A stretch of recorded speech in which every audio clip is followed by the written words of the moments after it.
Welcome everybody to episode 62 of the Drew Pavlis Show. We've done 62 live shows in 62 days. Who would have thought it? Who would have thought it? Please let me know if the microphone is okay. I'm having a little bit of trouble with the microphone today. Let me know how everything looks in terms of the audio, in terms of the visuals. Jungle Drew messages. Thank you for tuning in. I appreciate it. I'm just going to quickly send out the link on Discord as well.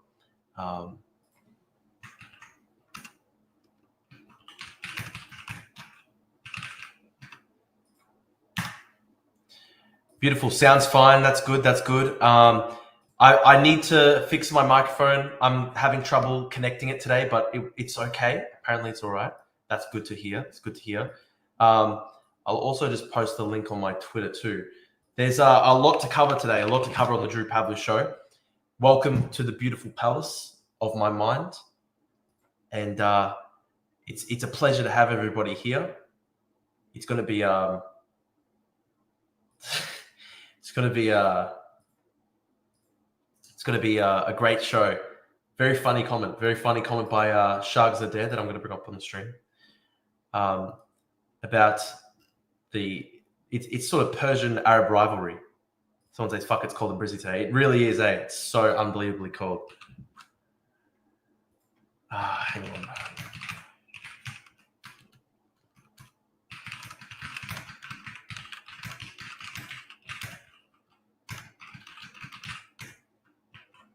I apologize to everybody that I started a bit late today. Got to work on that. It's been a rough couple of days with the uni. It's going to be a hell of a show, of course. Absolutely. Thank you to the people who've tuned in on YouTube. If you're tuning in on YouTube, please leave a like. Leave a like on the stream. Very important. How's the new PC? Also post the Discord link. I'll post the Discord link. I encourage everybody to go across to my YouTube, watch it live on YouTube. It's always a lot better on the YouTube. Hang on, where's the Discord link? I'll post the Discord link in the stream. People can always join up. I've got the Discord link here. Okay. Live from the operation room. This is the room that we monitor the situation from. This is where we're monitoring the situation. So that's my Discord link, guys. I posted the Discord link. We've got 15 people on YouTube. Thank you so much for tuning in. If you're watching on YouTube, leave a like. Very important. Very important. As always, it's very important. And guys, let me know how you think the audio is going, because I had a little bit of trouble today. I had a little bit of trouble with the setup. I'm gonna have to get a better mic. Hopefully, that's what I need. Your house is poorly insulated in Oz. Yeah. No one's really got an insulated home, so everything's fucking cold here. Guys, if you're watching on Twitter, as you can see, you can watch on Twitter. Click through to the YouTube. Very important. Very important. Watch on the YouTube. Now, there's a lot of stuff. There's a lot of stuff to cover.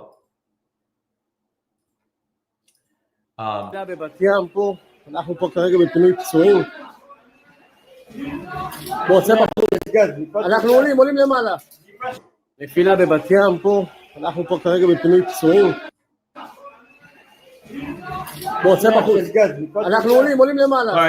They're all celebrating that a couple Iranian missiles got through, hit some people in Tel Aviv, as though this is going to collapse the Israeli state. I think Israel's going fine. They took out the entire command structure of the Iranian military. So I just find it very funny that all these people who claim to be humanitarians, please, the human rights, the international law, the mental health, please consider the mental health and the international human rights law, etc., etc. And then as soon as Iran bombs Tel Aviv, they're all fucking celebrating in the streets, they're all dancing in the streets. Ya la la la la la, we killed the Yahud. That's literally what they're doing. It's fucking sad, man. I hope that everybody in Tel Aviv is fine. That's Noah Smith and Ahmed at the No Kings rally. We'll cover the No Kings rally. A lot of stuff to cover today.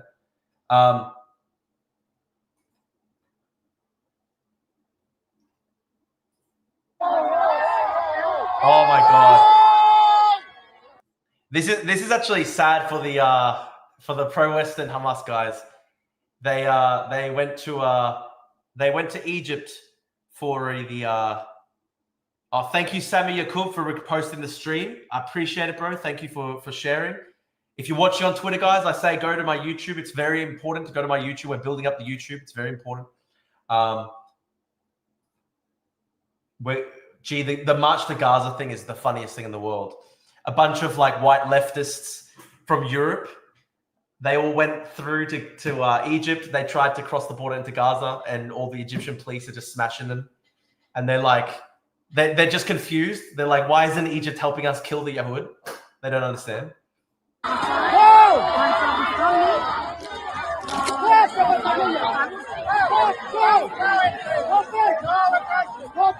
Wow. Amazing. Amazing that they didn't like the white leftists. Amazing that they didn't like the white leftists.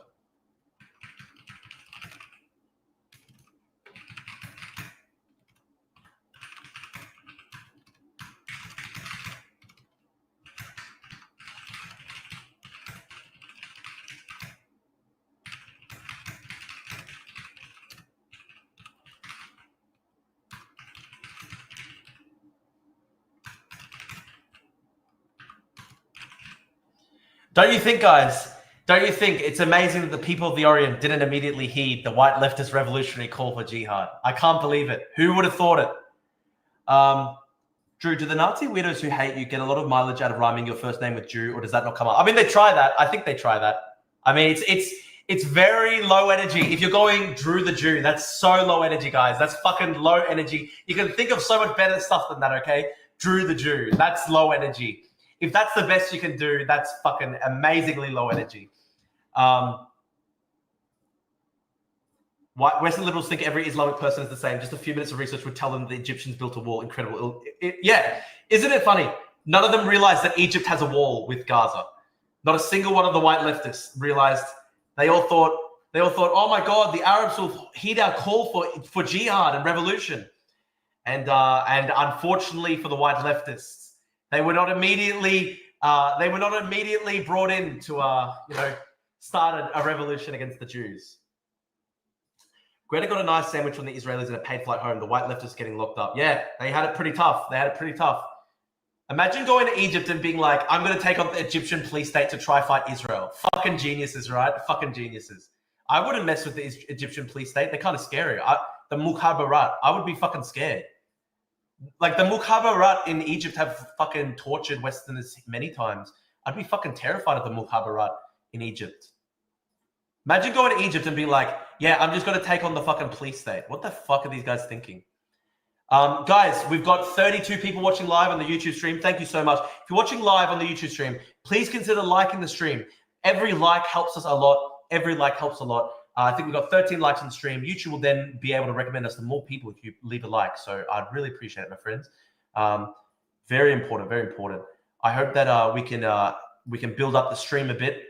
We've got how many people watching live? We've got a good number now. Good number now. 37 on YouTube. Thank you, guys. 37 people watching live on YouTube. If you're watching live on YouTube, leave a like. YouTube will recommend us to more people. Have you seen the clip of the Welsh guy trying to appeal to some kind of Islamic hive mind? It's actually fucking mental, isn't it? Isn't it mental? This is what I was talking about, guys. There's so much to cover today. Let's go to the Welsh guy. This one's so funny. Holy shit. Have a look. Where is your heart? I believe that the people of the Arabic nation. I believe that the people of the Arab nations will fight a jihad with me. Where is your heart? Where is your heart? I believe that the people of the Arabic nations have a white heart. I believe that the people of the Arab nations have a white heart. I believe you are good people. You will fight the jihad with me. They are starving children. I tried to feed these children and they shot at me. For love for humanity, fight the jihad with me. humanity. This is a great comment. Someone said, bro thinks he is Lisan Al Gaib. So funny, dude. It's just like a random white guy who's never been to Egypt in his entire life just goes to the fucking border and just goes, please fight the jihad with me. For Islam. The guy's not even a Muslim and he's like, for Islam, please, please, for jihad. Stand with your Islamic peoples. For love, for humanity, for Islam. Stand with your Islamic peoples. Please stand with your Islamic brothers and sisters. Stand with your Islamic brothers and sisters. They welcomed me into their heart. I paid to go there as a nurse. They beat me in the desert for feeding starving Islamic children. Holy shit. How good are the open appeals to like fucking ethno solidarity? The Islamic children, fight the jihad with me. Holy shit, dude. Tries a falafel once. Holy shit, dude. Where is your calm? Where is your heart? For the love of life and for the love of humanity.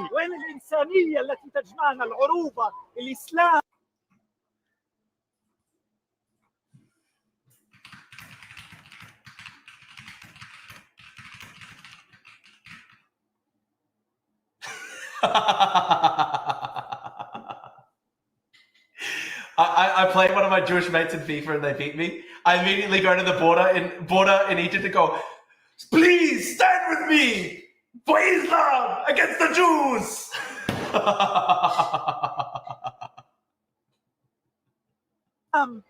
They've been in the desert for feeding starving Islamic children.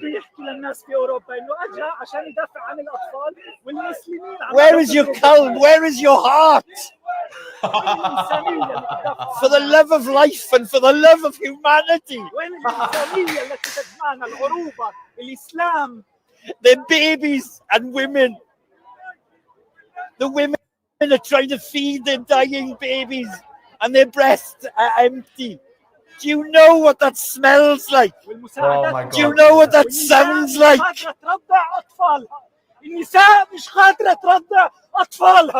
For humanity and for love, stand with your brothers and sisters in Palestine. Palestine. I have never seen or experienced anything like it. Please, I will beg you, allow us to march to Palestine. Please, you've got to listen to me. Wow. Me when my Jewish mate beats me in FIFA. Immediately march to the border in Egypt. Stand with me against the Yahud. Fucking hell, so mental. Have to repost it. I put a bit of a spelling mistake in the first one, unfortunately.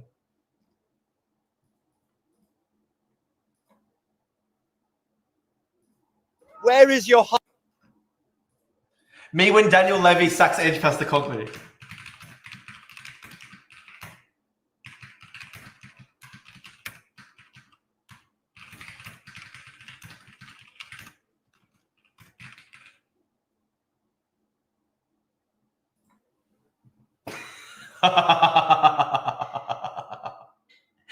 Because Tottenham is traditionally known as like the Jewish club in British football.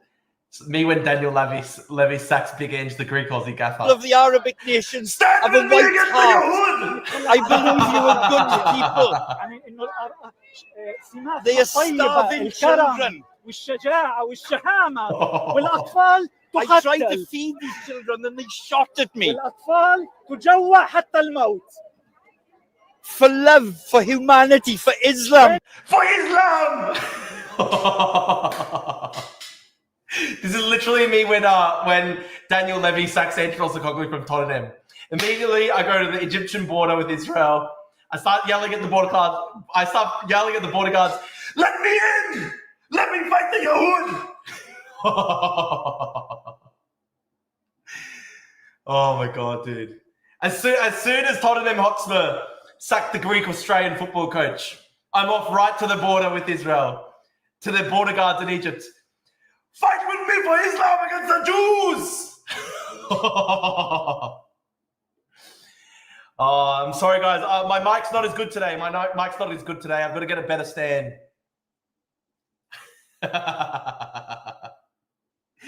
Oh man, I have fun. I love my streaming. It's very fun. Very fun. Ah, gee. Attention Israelis. Yes, we are all laughing at you. Sincerely, the free world.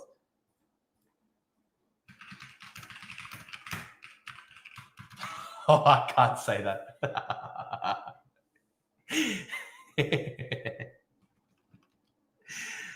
Oh my God. I am going to get a Joe Rogan mic. I'm going to get a gold microphone. I'm going to get a gold microphone. It's going to be beautiful.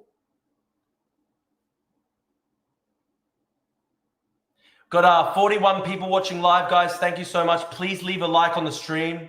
Very important. Helps the Drew Pavlu show grow. Very important. 24 likes on the stream. Thank you so much, guys. Please leave a like. It helps the show grow. Very important. Very important if we want to grow the show. And comment, guys. Leave a comment if you're watching. I want to talk to people. Would you debate Jackson Hinkle on the stream? I would.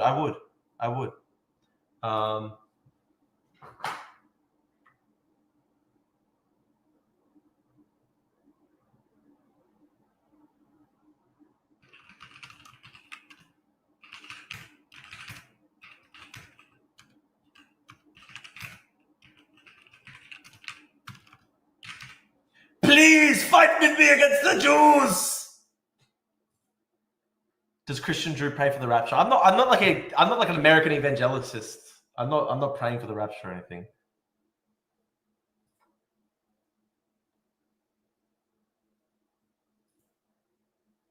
Great tweet by Shard Zadeh here. One of the dumbest talking points I hear from Muslims is how Jews will go running back to Poland or whatever. They became Israeli precisely because they had nowhere else to go. Today, if they wanted to, they could leave, but they don't. You can hate them, but to act as if they're cowardly is cope. Yeah, so fucking true.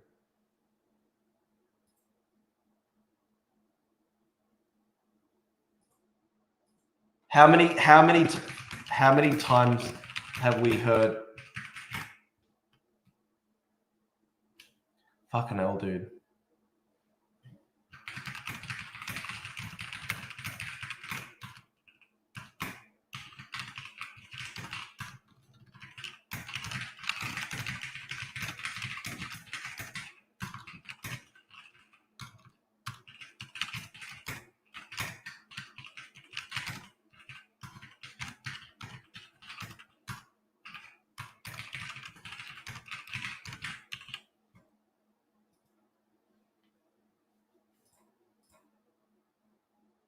Chiapa, Vietnam told Palestinians that they won't throw out the Jews. It's just not happening.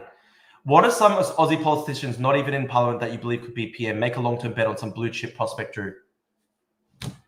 I'd say bet on Drew Pavlu. Bet on Drew Pavlu. Someone said debate with Ian Miles Chong and break the internet. Sure, I'd debate him. The birthday parade and the No Kings protest. Yeah, we're going to go to that. There's a lot of shit to cover. Today on the stream. A lot of big news.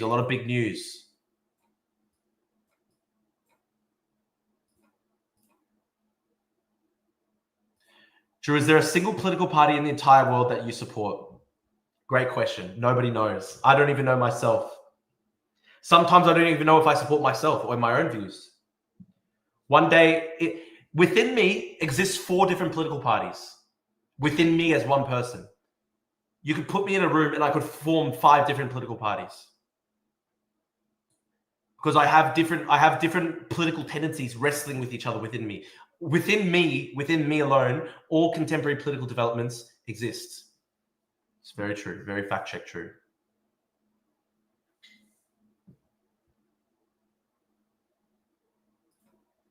This guy has a lot of good takes. I'm going to read through some of his takes.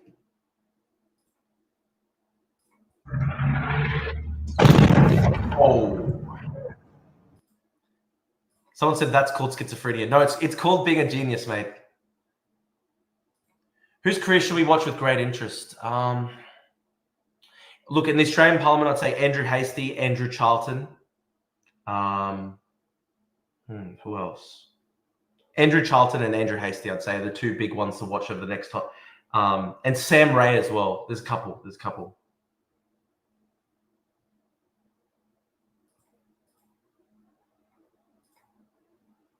No Kings is so extremely astroturf. They have signs appointed journalists with the exact same signs seen every leftist protest in the past 10 years. Wow. So that makes it astroturf because people have similar signs to other left-wing protests. Did Avi Mini do a show with Ian Mars Chong? That's horrible, man. That's horrible. Yeah, I like Andrew Hastie. I respect him. I've met him a couple times. I've met him once in London, and I've talked to him over the phone. I talked to Andrew Hastie over the phone, and I met with him in London. Very cool guy.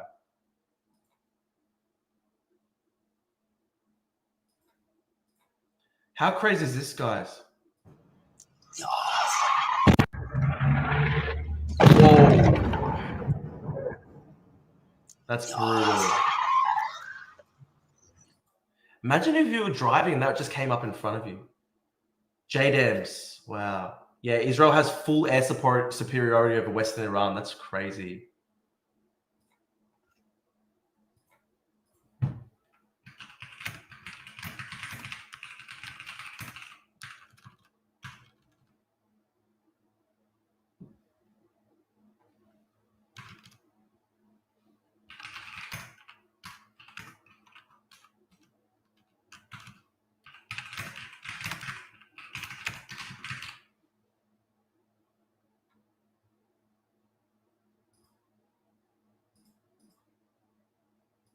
Very interesting from a material military perspective.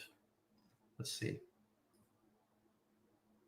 Russia air attack damages Boeing offices in Kiev. Deliberate strike on the US aerospace company. Wow, that's crazy. So Russia's literally attacking Boeing in Ukraine. That's crazy.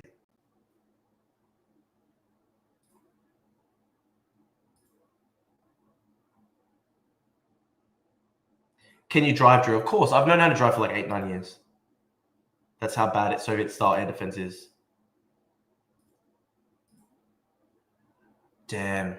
Guys, 44 live viewers, thanks for tuning in. If you're watching the show on YouTube, please leave a like. If you're watching the show on Twitter, please go through to my YouTube. We're building up on the YouTube. I'd really appreciate it. Leave a like on the stream. Helps YouTube share. Helps YouTube, show the show to more people. We've got 33 likes on the stream. Thank you, guys. Please keep that up. Did Norm MacDonald actually never learn to drive? That's crazy. Let's see what else.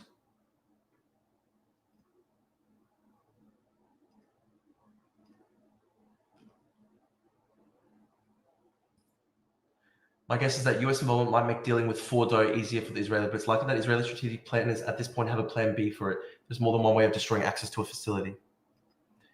Drew, have you traveled to Israel before? No, I haven't. And I actually have been offered to go the past year and a half, but I didn't want to go. I want to go on my own dime. I want to go on my own dime. When I go to Israel, I want to be able to pay my own way. So I'll do that. I'll do that when I make enough money on my show. I'll definitely try and go to Israel when I earn more money and I can pay for my own trip. Aiden says, well, how long are you going live? Probably for another hour, I think. Oh, this is okay, guys. This was really fucking sad. What was going on here, guys? What was going on here? This was the Trump military parade today, and it's just very low energy. It's really sad because the Americans have what was going on? America has the best military in the world, and they can't do this. They can't do a nice parade, and it's sponsored by the UFC and Coinbase. This is just like very low energy, dude. It's just low energy. Oh, it's sad, man. It's sad.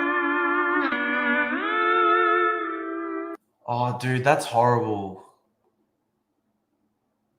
Well, you'll be welcome in Israel. A lot of folks support you, and thank you for your support. Thank you, man. I appreciate that. Damn, this is sad, guys. Holy shit.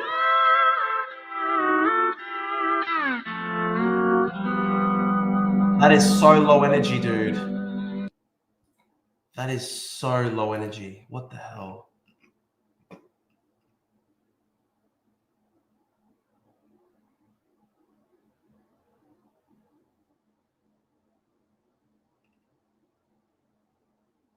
This is a good point by Alexander. After a certain point, states that have decided that they are in an existential war don't give a damn about your concerted exhortations and peace manifestos. Very true. I'm reposting that.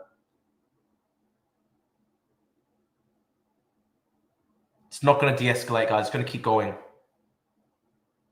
Let's make a fans meeting in Israel. Yeah, dude, that'd be cool. That's cool. We'll do it. I'd love to go to Israel. I'd love to go to Israel sometime in the next few months. But I just have to get to the point where I can still building up my show, and I still have a bit of money to still need to earn a bit more money on my show before I can take a trip. But someone said this: USS Liberty is a brown-coated, low IQ talking point. That's very funny.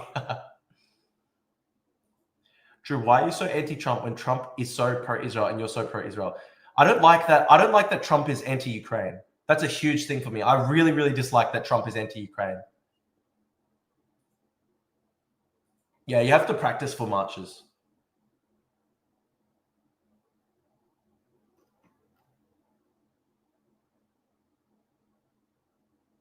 Wow, look at Iran. Poland went from Iran level of economic development to Japan level in a single generation. That's amazing. Next stat. Look at that. Wow. Okay, I'm just going to get a water.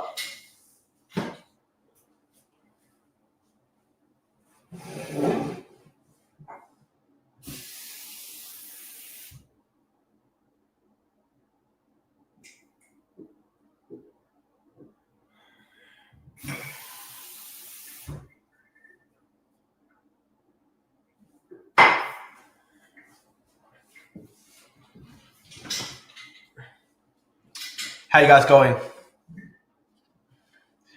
Someone said a water. He's so Aussie.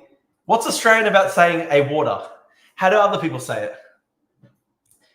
Oh, Aiden asked, how's the new gaming computer? I'm really happy with it, man. It's so much better. I don't know if you guys can tell, but already I feel like the streams are so much better as well. I feel like the streams are really crisp now. Water. Can we take one topic after the other? Probably start with Israel, Iran. Okay, let's start with Israel, Iran. We'll go through Israel, Iran. Wow, look at that, guys. Iran was... Wow, look at that. Romania is so much more wealthy than Iran now.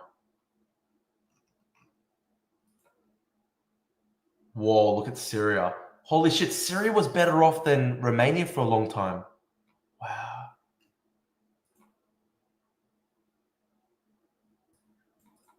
Wow.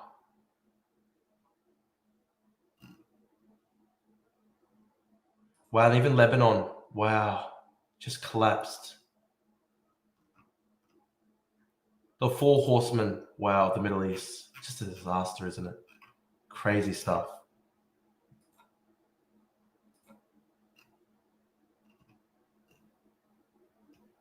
Seiran plant attacked in Shiraz. Seiran is suspected of producing military electronics.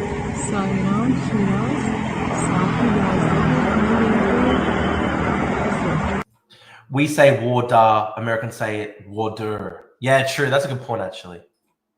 Just bounce around whatever your ADHD brain goes to. Absolutely. What's your opinion on Tommy Robinson? Look, Tommy Robinson, he's not exactly the brightest bulb. And look, he has all these criminal convictions for violent attacks, even before his political career. It's not good. I think he's too vulgar. He says he's at war with Islam. I would never say that myself. I'm against Islamic fundamentalism. I'm not against all of Islam, because there are beautiful parts of some, Islamic civilization. I think Persia is a beautiful civilization, for example. Trump is a toddler in foreign policy. Romania was nerfed heavily by that idiot dictator, though, for a few years. Ceausescu, yeah, isn't it crazy? I went to the Palace of the People in Bucharest, and it's amazing, like what Ceausescu built. It was like a huge portion of Romanian iron production was one building. It's crazy.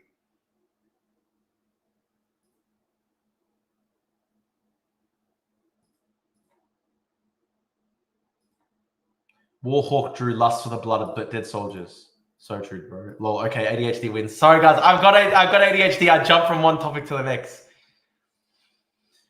Imagine a world where Middle Eastern states had a peace agreement with Israel already decades ago. Imagine the economic development. I know, people would be so much better off. It's such a fucking pointless war. Even Palestine, they could have done a two-state solution decades ago. But then Hamas decided to do bus bombings in Israel. What can you do? These people don't want peace. They're stuck on a fantasy of destroying Israel. It's really sad. That's Hamas, obviously. Obviously, there's a lot of Palestinians who do want peace. I'm just talking about the Hamas faction, which unfortunately is popular. It's a shame. We've got 37 likes on the live stream. Thank you, guys. 50 people watching live on YouTube. Thank you so much. If you're watching live on YouTube, please leave a like. I really appreciate that.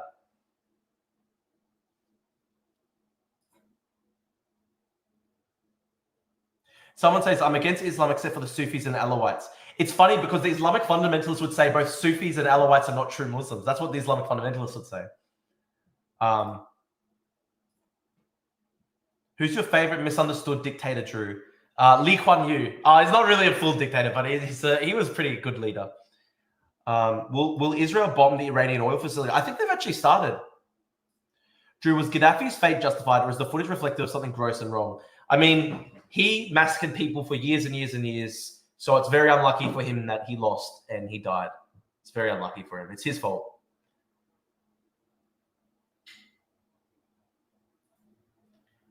Oh, wow. Austin Tice was likely executed, ordered by Assad himself. US journalist Austin Tice executed, claims Syria commander. That's crazy. I don't know if you guys know the Austin Tice story. He was just a random American journalist killed. And he disappeared into the Gulag system in Syria for a long time. Oh, hang on. The man accused of being responsible for holding the missing American journalist Austin Tice has claimed that ousted Syrian President Bashar al-Assad ordered his execution. Wow. Major General Bassem al-Hassan, Chief Staff of the National Defense Forces. The discovery was made as part of an BBC Radio 4 podcast about the disappearance of Austin Tice. The American journalist vanished near the Syrian capital of Damascus in August 2012, just days after his 31st birthday. He had been working as a freelance journalist and was leaving Syria when he was abducted. The fallen regime constantly denied knowing about his whereabouts. Ah, wow. And he's possibly executed. That's so sick. Sources familiar with the conversation told the BBC that al-Hassan claims to have initially tried to dissuade President Assad from killing Mr. Tice, but that he eventually passed on this order and that it was carried out. Al-Hassan is also understood to have provided possible location for the journalist's body. Wow. Wow. Western intelligence sources familiar with the details of al-Hassan's claim that President Assad gave the order to kill Mr. Tice are skeptical that he would directly give such an instruction, as he's known for having mechanisms for distancing himself from such actions. Wow. The BBC accompanied Mr. Tice's mother, Deborah, to Beirut as the 13th anniversary of her son's disappearance and pressure. That's so unbelievably sad. Deborah Tice attempted to meet with al-Hassan herself and contacted the US Embassy requesting assistance. She told the BBC, I just wanted to be able to speak to him as a mother and ask him about my son. Her attempt to meet with him was unsuccessful. Wow. That's so unbelievably sad. He was abducted and killed for nothing.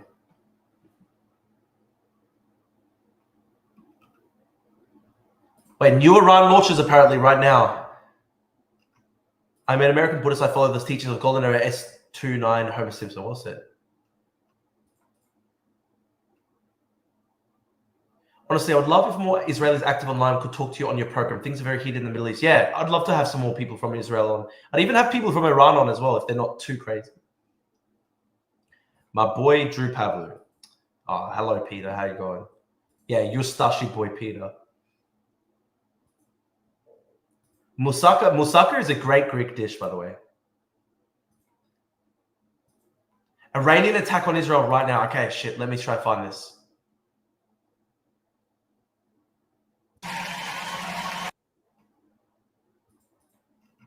Ladies and gentlemen, welcome to Iran, the country in which the biggest multinational empire in the world was founded on, and the laws established by its leader, Cyrus the Great, was picked as the first human rights charter in 2,500 years ago. The country that introduced monotheism and the principle of good and evil to the world for the first time. Melco Home Group, your real estate companion in northern Iran. Korean guy goes to Iran. Good on him.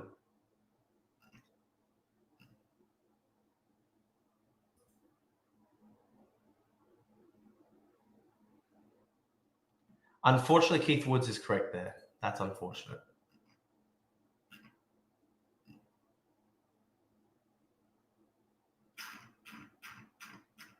Gee, okay, guys, where do I go to see the live stuff? Oh, season 2 tonight means season 2 tonight. Yeah. Yeah, dude, I loved the seasons 2 to 9 of The Simpsons. It sadly went really downhill after that. Good night, Steve. Thanks for joining in, mate. I appreciate you're always tuning in. Thank you, brother. Thank you, Steve. You're a great listener.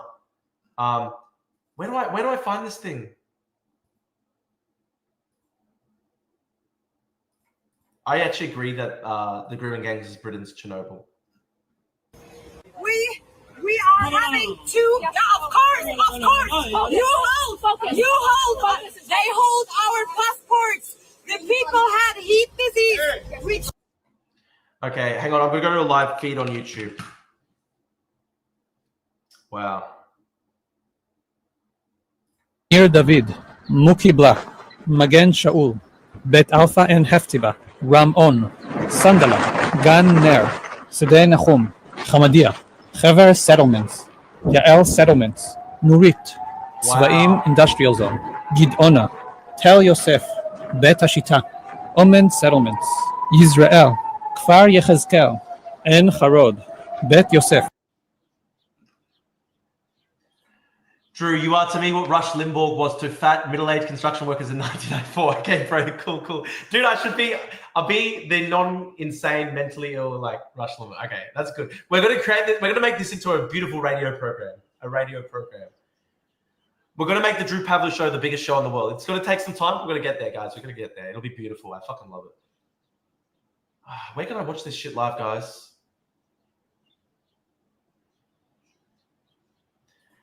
Israel, Iran, live.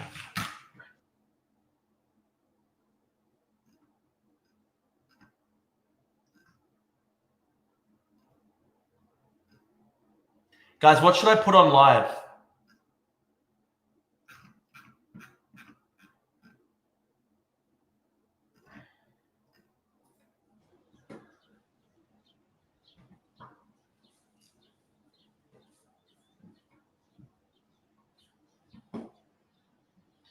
Drew, you made your bed with China. You will have to sleep in it when the Chinese take over Australia. It will never happen. Australia will always be a beautiful, free, independent country. Inshallah.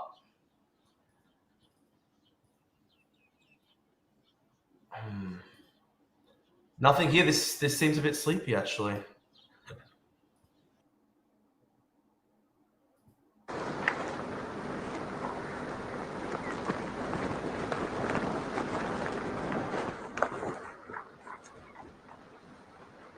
We're watching this live, guys.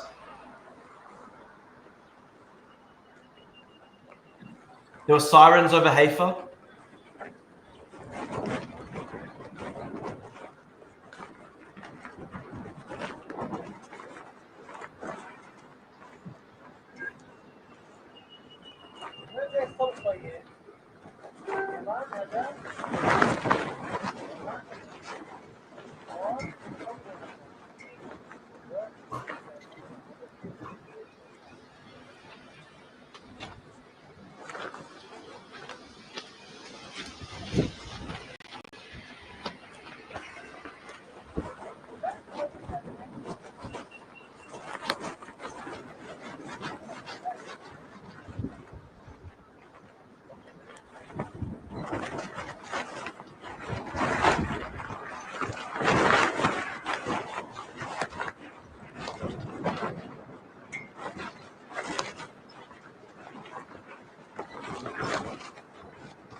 I have to be honest, guys, it's a bit sleepy. Nothing's happening. We're going back to Twitter.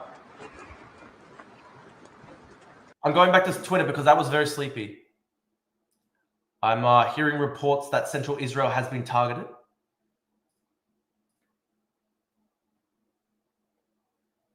America's just waking up. Can you please give us a rundown of what has happened over the past 12 hours or so? I think Iran is now launching a wave of attacks. Iran's now launching a wave of attacks right now as we speak. So I'm trying to watch it. So I love Druk McCunley. He's so fucking funny, dude.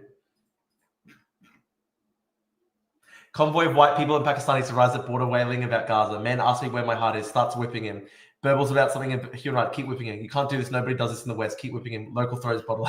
That's fucking sick, dude.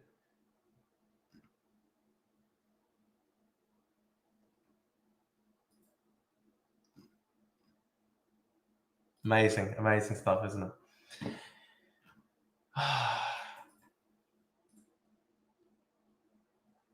To distinguish okay, this is really retarded. He's got Conor McGregor on live. Let's watch this. This is fucking retarded. all the decoys from what's real. So, no, I'm not surprised. Drew, can you clarify your position on the Israel-Iran conflict? I'm against the Iranian regime. The Iranian regime is part of the Russia-China axis. They've been helping Russia slaughter people in Ukraine. The Iranian regime is a terrible terrorist regime. Of course, I'm against the Iranian regime. To hear that. That's part of the art of war. That always happens. 80 So what now, Colonel? When we spoke, Drew, what was your position on the Iran-Iraq war of the 1980s? Listen, I wasn't alive at that point in my life, but look, I don't know who I would have supported. I mean, both were fucking horrible. Saddam Hussein was fucking horrible, and it was against Khamenei, so obviously fucking terrible. Hezbollah and Israel were at war. What happened afterwards? Obviously, Hezbollah's leadership were all. I think we spoke just before Nasrallah was killed, and now there's there's calm on the Lebanese border, which is surprising, by the way, how Hezbollah distanced themselves from the war that's ongoing right now, which is a separate question.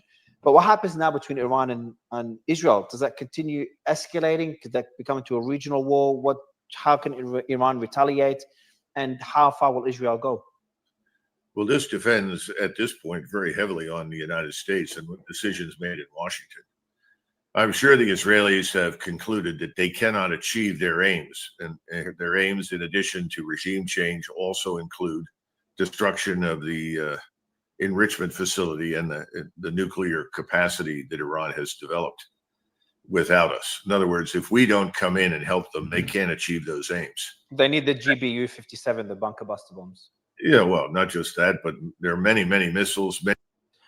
Check out the U.S. representatives who got assassinated yesterday. That was fucking terrifying. That was terrifying. We should cover that, actually. We should watch that. Okay.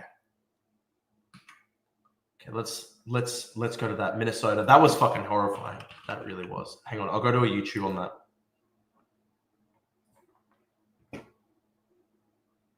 Drew, if China were to engage in a Wolfenstein-style global takeover, who would be the pro-CCP dictator of occupied Australia? Keating, maybe Bob Carr, Peter Varghese. I reckon it'd be like a ruling council of like Keating, Bob Carr, Peter Varghese, like all these collaborationists. I think that's what would happen. Oh, this is good. Okay, this is good. Let's watch this.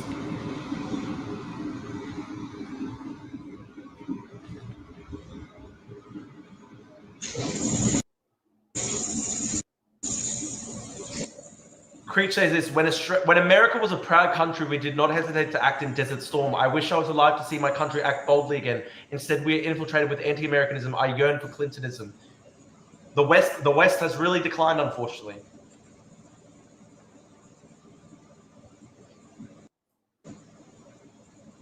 Someone says they see smoke. Did you change your angle to look less fat? No, I didn't change the angle, but it is a beautiful angle, actually. I think it is a good angle.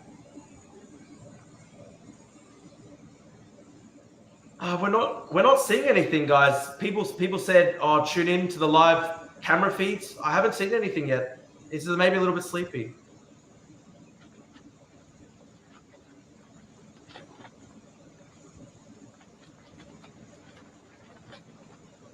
We're monitoring the situation, but nothing seems to be happening right now.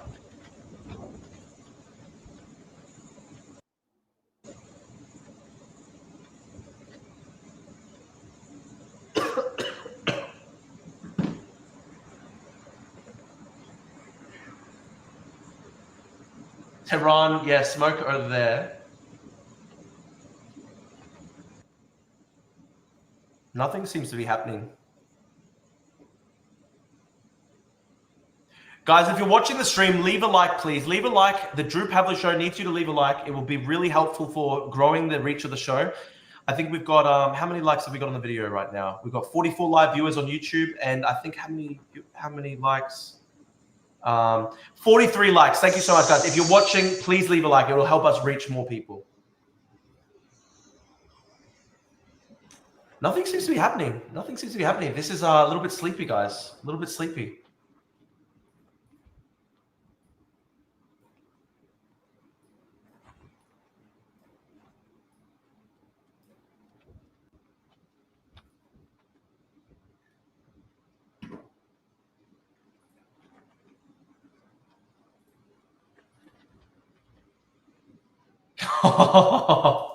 Look at Shagzadeh. He's speaking in Farsi, I think it is. Oh, Persian. A glimpse of the zeal of the jealous Arabs, the most ridiculous and despicable nation on earth. Holy fuck. That's brutal, man. That's brutal. Shagzadeh, my Persian friend Shagzadeh, is calling the Arabs the most ridiculous and despicable nation on earth. I love the Persian-Arab intifada. It's funny. It's funny.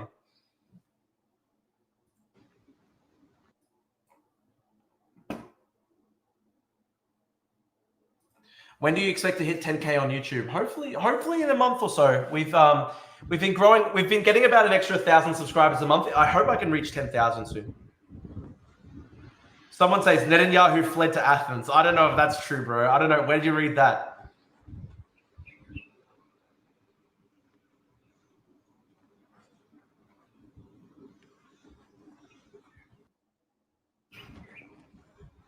This is fucking sleepy, guys. There's nothing happening. Should I keep this on the screen or should I go back to Twitter? 48 live viewers. Thank you so much, everybody who's tuned into the Drew Pavler Show. Please leave a like on the stream. It helps us reach more people. Very important.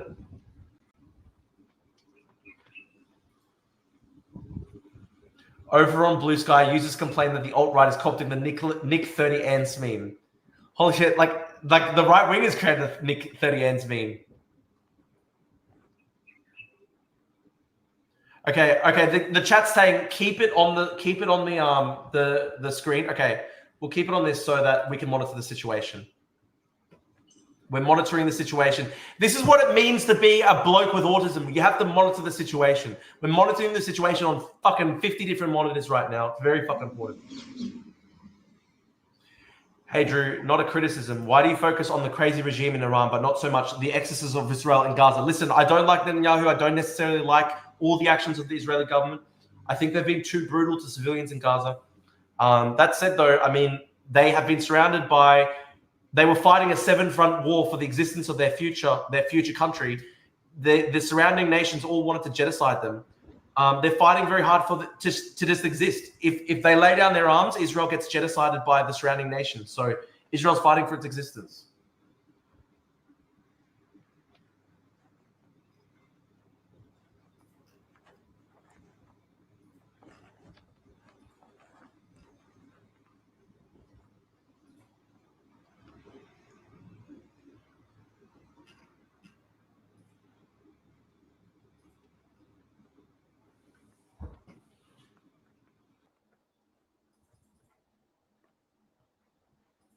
Fair enough. Echoes my views. Can't imagine what it would be like living under constant threat. It's very difficult. It's very difficult because, like, Hamas uses civilians as human shields. Hamas has repeatedly said over and over that they want more and more people to die. Hamas says that they want people to die and sacrifice themselves for destroying Israel. It's very hard. Somebody's saying, can you put two screens up? I'm not sure if that'll work. Hang on. I'll try it. Hang on. I'll try it. 1 second.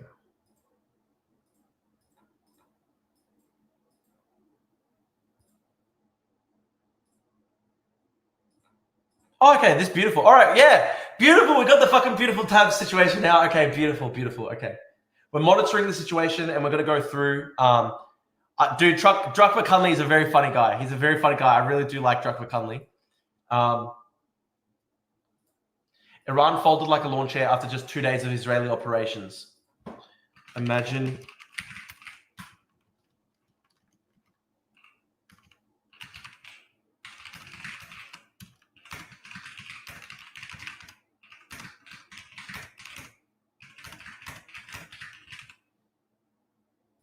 True. Imagine what the West could do to Russia if we had the balls to do it.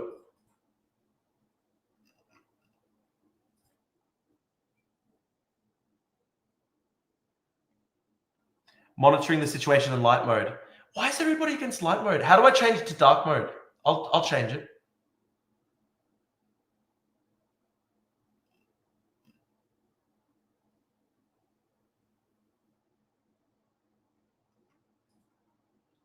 Damn, there's anti-Trump protests in Europe. That's amazing. No king protests in countries with kings. That's pretty good.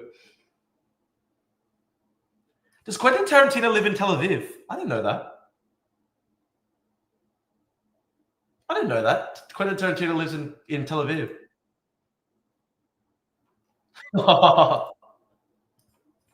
These people are so fucked up. They're so fucked in the head.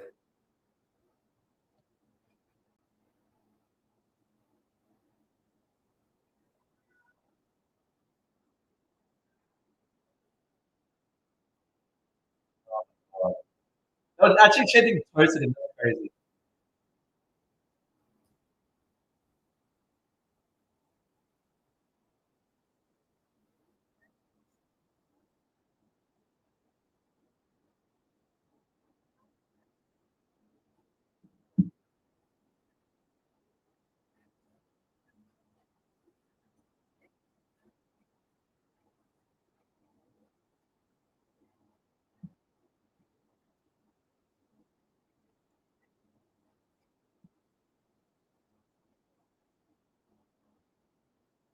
Oh my god. That's so cringe, dude. That's supposed to be the right-wing party in Australia, shouting at Charlie XCX and Lord. That's bad, guys. That's very bad. Someone said no browsers. Someone said no browser sound. Is that true? Why? Can you guys not hear that? Damn it.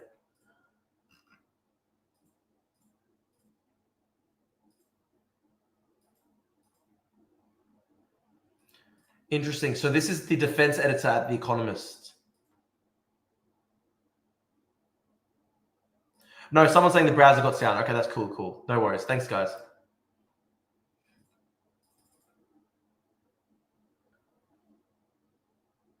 I dumped my husband after falling madly in love with a Maasai warrior on holiday in Kenya. We wed and had a daughter. What happened next was heartbreaking. Oh, wow.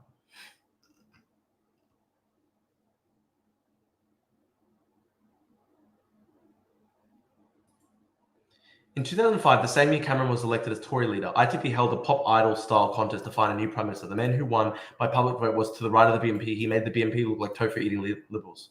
Wow.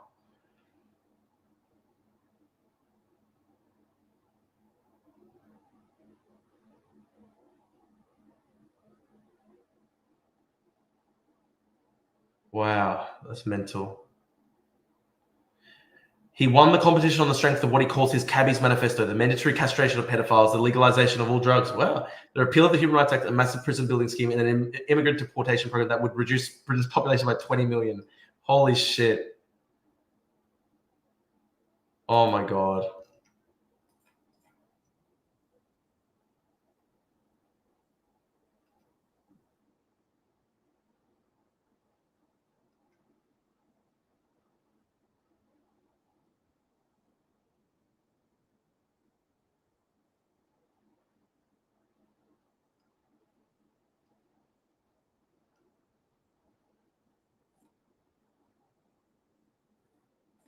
Drew, how would you turn the Liberal National Party around? I don't know, dude. That's very, very difficult to do. That's extremely difficult to do. I agree. I agree. Some people are generational Twitters.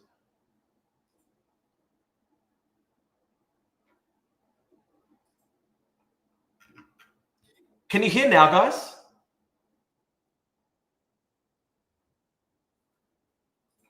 I love this comment. 109 countries, name them. Most of the forgotten empires that don't exist or third world backwaters. Are literally facts. Wait, was there a strike? Hang on. No, I don't think so. Drew, do you think Nick Fuentes' head exploded when they celebrate the women, black, brown, Asian people in the army yesterday at the parade? I don't know, dude. I didn't see that. Zay's fucking manifesto. Fucking hell. Chris, want to come on the stream?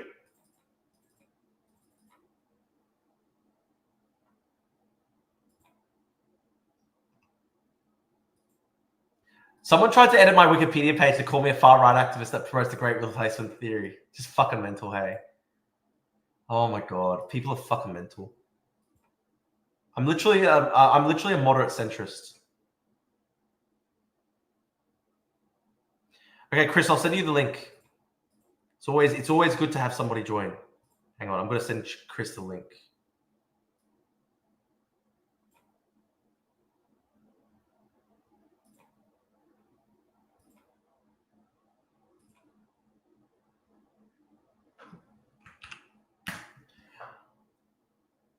All right, Chris, I sent you the StreamYard link.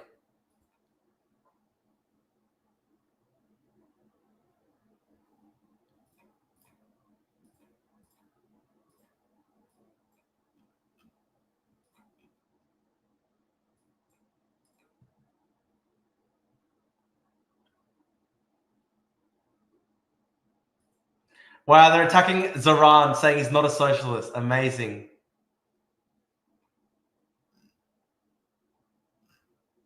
These people are so unbelievably retarded. Oh, Chris is here. Hello, Chris. How you going? It was very quick today. I'm going well. Hello, sir. Hello. I think I don't know if you can tell, but I think the stream is so much better now. It's very crisp. It's very clean. It's nice to listen to rather than the cutting out. I can see that you're monitoring the situation with your many monitors. We're monitoring it with many. We're monitoring it on different monitors. Very beautiful. Chris, is the audio okay? Because I have had a little bit of trouble. I had a little bit of trouble with the audio today. I have to probably get. I think I'm gonna get like a new USB connector or something like that. So what's it connecting into right now? What's your USB mic? I connected it into the power board, but it just didn't come up on into the power board. Yeah, I don't know. It wasn't coming up as. It just didn't come up as an input option, but I don't know why. So connect it to the back. So connect it through it to a USB 3 on the back of the panel of the. So is this the microphone? That's what I'll have to do. I think. Yeah. I don't have enough. I don't have a USB-C connector though. Oh, is it a C? Yeah. So just get a. Yeah. I'm gonna go get one. Yeah. Yeah, and then connect it to the back of the PC. You should be fine. That's probably why. So Dodo's question in the chat about turning the Liberal National Party around. So the first is you do have to find a new base of support for the Liberal Party, because it's basically boomers and like it's basically people who don't exist. So Menzies' Menzies' idea of a party is dead and has been dead for basically 20 years. But it's been shambling along sort of in the meantime. All right. Effectively, John Howard killed the fucking goose. Why do you reckon he killed it? What's your thinking? Because he desperately wanted to win. He desperately wanted to well, I mean, he's a boomer, right? Like the boomers will just do anything to kick the ladder out. Do you whatever think it was is. Howard's immigration policies that have fucked them over now? Oh, I think it's several things. I think it's Howard's immigration policies. I think it's Howard's housing policies. I think it was one of the sorest points in the relationship with the Nats, which was the firearms ban after Port Arthur, which was done in a really shitty, like, regardless of whether you think it was an effective policy solution, the way it was done was incredibly underhanded.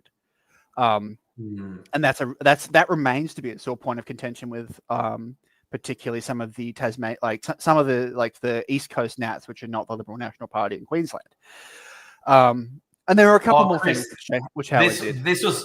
This was low energy, hey. The Americans can't do fucking parades. Okay, I'm really sorry. That was so bad. It was so bad, man. It was bad. No, but they're always bad. The Americans are always shit at parades. Like, this is not just this one. They all suck.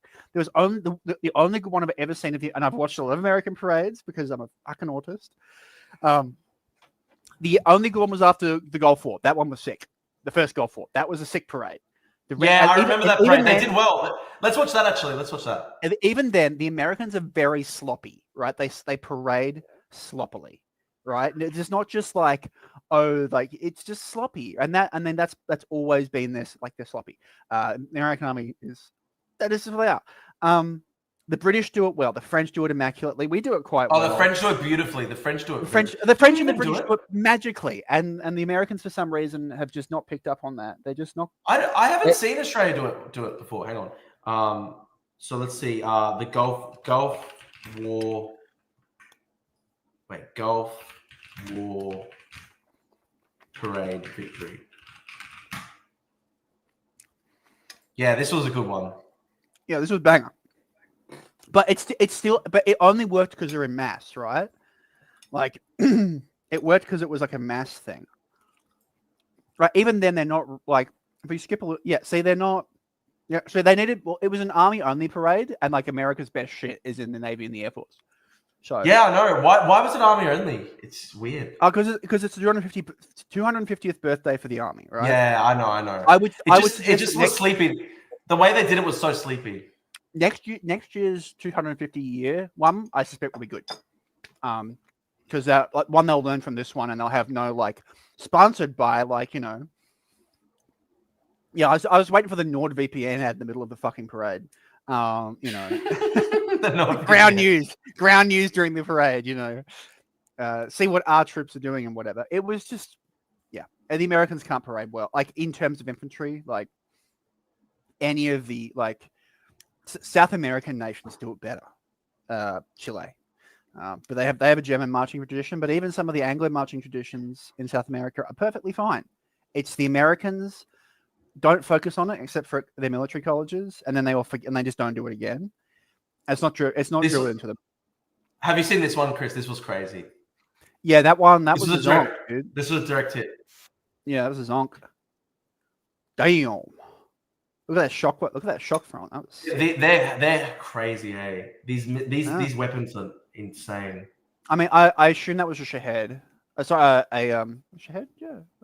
No, Shahed are the drones. Shahed are the drones. Not Shahed. Sorry, they're all fucking named like the same three like guttural like strings of consonants and vowels. It's not Shahed. It's not the commander, is it? I don't know. They have. Where's my document on this? This is a good point by Peter Wolf. Not entirely sure one can call the Israeli strikes preemptive when Iran has spent the past 40 years loudly declaring its intention to destroy the place while pouring billions into building up paramilitaries, which, when not too busy butchering Arabs, fire rockets at Tel Aviv. I mean, literally, like, why? I don't understand why people think that Israel should just like sit there and get raped. Like, obviously, they want that to happen, but they. You know, I have a different view on all of this, right? And you're well aware of this. I mean, fundamentally, like they're going to go at it, right? Like I don't recuse Israel of going at it. I didn't recuse Israel of a preemptive strike if they were to do that. At the same time, like, I'm not going to sit here and like go, oh, well, you know, Iran should just sit there and like, it's two regional powers going at it in their sphere of influence, as far as it goes. So, you know. Well, yeah, but I still want Iran to lose. I still want Iran to lose. I mean, yeah, you can still want to, you know, I get torn up because I want to not care. But also I have that portrait of Bibi in my house, so like, who knows? Look at this. This is interesting, Tony Blair. Look, watch this.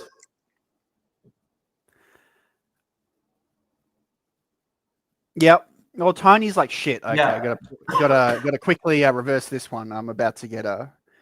Well, this is the thing, right? So Tony, like Blair's great project in Britain was to set up basically a permanent state of which he was like kind of at the center of, and everybody after him, you know, it's that whole David Cameron heir to Blair kind of deal, right? Even when the Tories were in power, they weren't really in command. It was the Blairism as an ideology, at least, if not Blair himself, that was in command of the civil service and of the Quangos.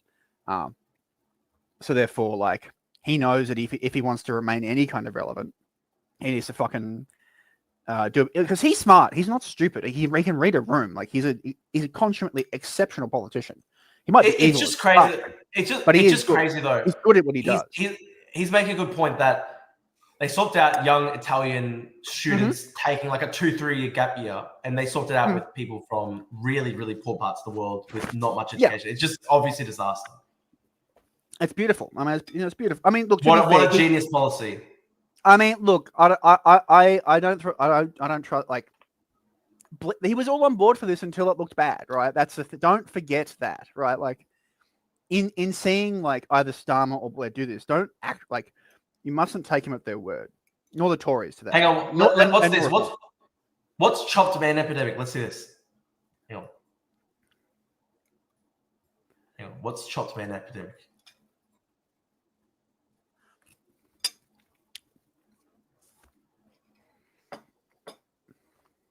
Can you guys hear the audio? Let me know if you can hear the audio. No. Wait, you can't hear it? No, I can't hear it. I don't know if stream can hear it. Oh, gee, I don't know why. It comes up for me. Damn. Now we don't have wenches at the tavern, Polish, because Farik and Muhammad not so hot on traditional English culture. Why would it not be working, the audio? That sucks. Because you don't have the speaker output routed through the stream as an input. How do I do that? And if you do that, then it's not going to work as well as you think. You're going to need to. Okay. Unfortunately, we'll need to set this up at another juncture. Okay, I'll try set it up later. Yeah, that's a shame.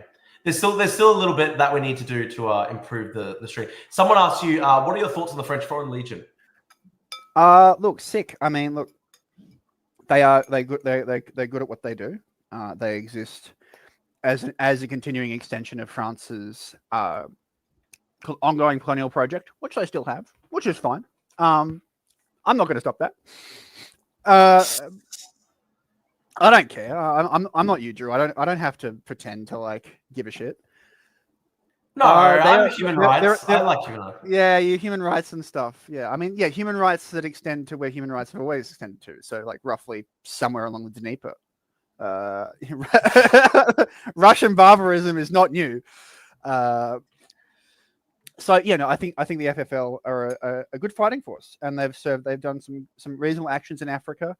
I think that they've faced some stiff competition though from Wagner offshoots recently, which has required the French to go on and do a bit more conclusive matters with different forces. But they're good. They've been kicked out of West. They've basically been kicked out of West. They've basically been kicked out of the Sahel at the moment. Yeah, I suspect they'll be back though. The French are however perfidious you think the English are, the French are worse. The perfidious Albion and the perfidious French. Drew, Dodo says, Drew, I thought you were going to do the $10 for 10 minutes with Drew with your membership subscribe. Yeah, I'm going to do that. I'll do that tomorrow. I haven't properly set up the streaming yet. I got to use Streamlabs for that, I think. So yeah, Streamlabs will get everybody a better experience. So I'm going to work that. Walking through a couple of steps here of getting this new setup running so that Drew's streaming adventure is not so horrendous. But we do love chat. This is an interesting post. Read this. National armies decided to just fight it out without going nuclear for the past few years is the international equivalent of having fistfights without bringing guns. Seems everyone's peeked behind the mad curtain and realized you can just do whatever you want. Look. So I mean, so it depends whether you think mad is real. First of all, like there are other theories of how nukes would go down. I think I've talked before on the stream about nuclear utilization theory, which is nuts. You got another great acronym. I think it's entirely possible you could use nukes, particularly in a regional scenario like this, without it. And I was thinking about this while I was cooking dinner. Actually, great comment here. Great comment here, Chris. Chris, great comment. Yeah? The brown foot has been raised over Glenn Greenwald. The black laptop has the black laptop of Paypig has been raised. Fucked up. Well, don't. So okay, back to. I think. So in terms of this current conflict, right? It's going to be interesting to see how, unless Israel have actually cooked every scientist in the country, the process of making the nukes, if they are as far along as I think the Iranians are, is very much a game of chicken. Because if the Iranians could put a couple together, and if you put their regime, I think, in a sufficiently squeezed spot, which is what analysts tend not to talk about right now, because most military analysts don't like. They're focused on like tanks or naval ships. Like a lot of the nuclear strategists like left the building after the Cold War, and they were already not young. So there's not a lot of like good news stuff. But I suspect if you put the Iranians in a strong enough but bad enough position, you might would you go for a crash program? I don't know. Like it's kind of a there are reasons to go and try and crash program and either just demonstrate one and like let it off in the desert and go like we have them now. Like if you already think you're going to get rolled, now what? Right? Does that buy you some more time with the Israelis? Does that bring the Americans in immediately? Maybe. Like it's all maybes, right? I don't know. I actually think if Iran did a demonstration strike over the desert, I think that would bring in America. Maybe. What if they did? Okay, Drew. What if they did it in their own desert? Oh, no, that's what I meant. Like in their own desert, even in their own desert, it might bring in America immediately because America like wouldn't allow that, wouldn't it? Well, it depends. Okay, let's give you the following not unrealistic circumstance. By the way, I had a bit of time to war game this in my head. Iran lets off a nuke in the desert and said, "We have 6 more sitting atop of missiles, Coruscants. They don't have to be. They can be reasonably crude. Doesn't really matter. If you take them at their word, do you then go in and you risk Tel Aviv and Haifa getting like wiped off the map? Maybe, right? Like it's all maybe. Yeah. Maybe they don't have them, that's true. right? Maybe they have them, but they won't work because shooting one off at high G's and with a newly miniaturized system is like it's kind of a crapshoot, right? But if it goes off, you are so like the calculus there becomes very quickly very hard. Wow. So Israel really needs to be very sure, I think, going forward that they've actually disabled it. Because if they haven't, you provide a very big incentive if the Iranian regime feels a threat, like serious, like political threat, and they feel like they can like if they can buy time, which is typically the Iranian strategy, to actually go nuclear, demonstrate one, and say that we have more, and they do have I'm a bit spurious on Israeli intel reports, but I do believe the IAEA when they say that they have that much highly enriched uranium. Yeah, they've got a lot. They got enough. They're a threshold state. Yeah, they're absolutely a threshold state. Now they're probably one of the weakest threshold states. But they have enough. And Israel is not a particularly strategically thick country. It's a lot of. They've got very little strategic depth. They got no depth, and they've got only a couple of centers, and if you believe the Israelis, and I actually tend to discount this one, that the Iranians are apocalyptic. Why would I think it's an incredibly brave and or stupid thing to go up against what you believe is an apocalyptic enemy. I think they are. I actually think the Iranian regime is to an extent. I don't. I tend to discount that. I think maybe. With Khomeini, you might have had that option, but I think past that, they're not. They're devoutly religious. A lot of that top right. I don't think they're particularly millenarian or apocalyptic in their thinking. Yeah, true. I've got this up on the screen. The narrowest point between Tulkarm and Tel Aviv is 9 miles in Israel. That's 9 miles. It's very thin. Yeah, it's very thin, right? And it's also highly urbanized. And if you wipe, if you get to one land, you fire off a salvo, some get intercepted, some get through. You're going to do it when you're already doing a saturation attack on Tel Aviv or something. So you just need one to snake through, and that's it. Like that's game over. Oh, did you see this, Chris? Russia attacked deliberately the Boeing offices in Ukraine. Their chief offices in Ukraine. Tut. Yeah.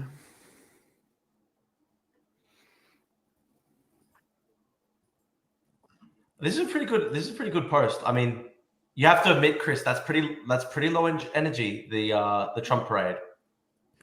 Yeah, well, it was a shit parade.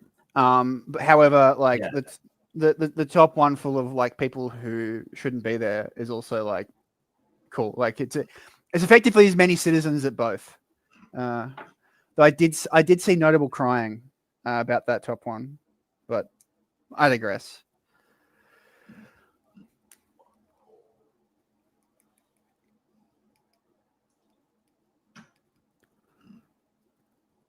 But Marge, it works on any Ayatollah. Ayatollah Nakbadeh, Ayatollah Zahedi, as you see, Ayatollah Razmara and his cadet of fanatics are consolidating their power. Fact check true. I love that one. That was good. I love that. That was actually so epic.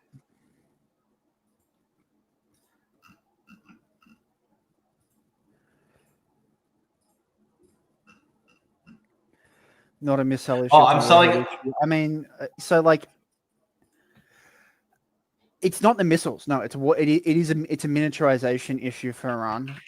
I fully believe that they could probably pull off an in-desert static test. That's not like there were studies done 40 and 50 years ago. You can affect a design that would work with about like 11 physics graduates. You don't even need anybody, like a couple of engineers and a couple of physics graduates. It's not like you need like the tech is not new. It is not that fancy actually. Like it's 1940s tech. Like most countries most sufficiently like large or advanced countries could do it. The miniaturization problem, however, in terms of putting on a missile that is fires and goes off, that is hard.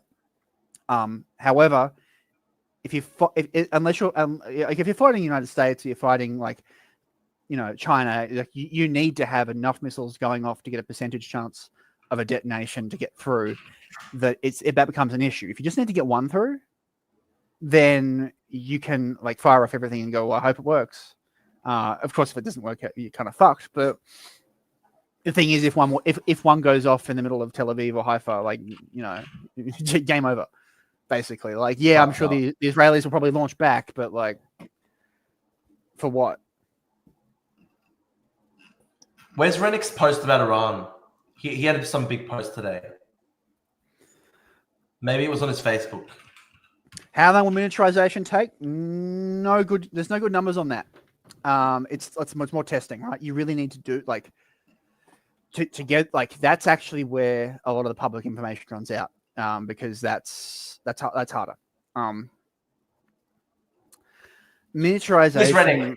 Here's Rennick. Yeah. Here's Rennick's post. Yeah. Somebody in the chat was saying we should cover it. Okay. We should read this. If another war breaks out in the Middle East, Australia's better not be dragged into it. I don't think we're going to be dragged into it. Why would we be dragged into it? Somebody says, I drove by the protests in West Palm Beach where Mar-a-Lago is, and the protests were huge, and they should be more embraced than the Palestine crowd for normal people. Damn, it's crazy that we got somebody in Palm Beach. Thank you, man. Thanks for joining in. That's cool. Yeah, so he goes, don't be fooled by the lies that Iran is a threat to anyone. Oh my God, dude. It's a pariah state that is surrounded by Sunni countries that are closely aligned with the West. The moment it strikes out any of its neighbors, it will be destroyed. The leaders of Iran know that, so all they ever do is mouth off insults against Israel. It's not just insults, though. Like, they literally create... Yeah, well, it's a fair argument to say that Iran funds Hezbollah, the Sunni states in Israel fund Hamas.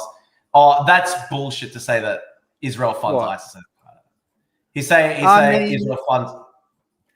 No. So okay, so I'll pick up on what our fat friend was saying last night, but I might do it a bit more justice because I know what I'm talking about, and I know I can beat you because I've been beating you up. I've been beating up on you for at least 7 years, Drew. I don't think Israel wants to have the I don't like the Yunan plan in some sense is what I think it was getting at is not necessarily in some sense. I'm not actually passing moral judgment on it. I just, my view on this is clear to you, Drew. It's that why can't I do that? Wait, look at this. Israel is the creation of the deep state establishment via the Balfour Declaration. Genius. I mean, kind of, but then at the end, not really though, because they literally fought against the British in mandatory Palestine. There was like a full they civil did war that. against Yeah, the British Palestine. In fact, I believe one of the last acts of mandatory Palestine was was Jewish terrorists blowing a bunch of British officers, which is like not good. But it's not good, obviously. I'm just saying though, like that idea that like it was created by the West, like they literally fought Britain to get Britain to leave. It was basically towards the end. It was basically a civil war in British mandatory Palestine, where the British didn't have any power anymore. And so I would heavily suspect that there was maybe perhaps not funding, but that the Israelis in their attempt to split that part of the Arab world away from these monolithic sort of either Muslim or secular Arab states into smaller like national or subnational entities to better basically deal with them is not an unfound. It's not an unfound. Hang on. New Trump post 13 minutes ago. Iran and Israel should make a deal, and we'll make a deal just like I got India and Pakistan to make. In that case, beautiful deal. So true. Also, during my first time, Serbia and Kosovo were going at it hot and heavy as they have admitted, and this long term was ready to go. Hot and heavy. Yeah, wow. Very hot and heavy. Another case very is Egypt and Ethiopia, and there's peace at least for now because of my intervention. Likewise, we'll have peace soon. I think it's a bit. I think it's make the Middle East great again. Genius. I don't think it's very realistic. You were saying it hasn't been great for maybe what is it 1453. What were you saying before? You said, Israel's policy is to try and break up surrounding Arab states. Yeah, that's arguable. That's divide and rule. There's certainly cases that they do. I don't begrudge them that, but that's what they would. But here's the thing, though: if anyone was actually arming and funding ISIS, it was Turkey. Turkey basically did not police its border with ISIS-held Syria. They let all the oil, the oil trucks go through. If anything, it was Turkey. If anything, it was Turkey that had the porous border. Whereas Turkey and Israel hate each other. No, I mean they might. They don't. I mean, the adage in foreign affairs, right? You don't have friends, you have interests, right? They have a similar interest to Israel and Turkey. They do. Turkey has very contrary interest to Israel. They're really against Israel. But they essentially want the same thing in that part of Arabia, though, in that part of the Middle East. Really? They would both enjoy it if Iran was no longer particularly a large threat, because that would let both Turkey and Israel extend their influence. And if Saudi Arabia could be placated, and if particularly for Turkey, if Saudi Arabia could lose control of some of those sacred sites, that would do very well for Turkey, right? They both have interests in undermining the post 1945, 1948 or whatever you want to pick in that early part of that settlement and those borders. It would work very well for especially for Turkey's basically Ottoman revanchist interests.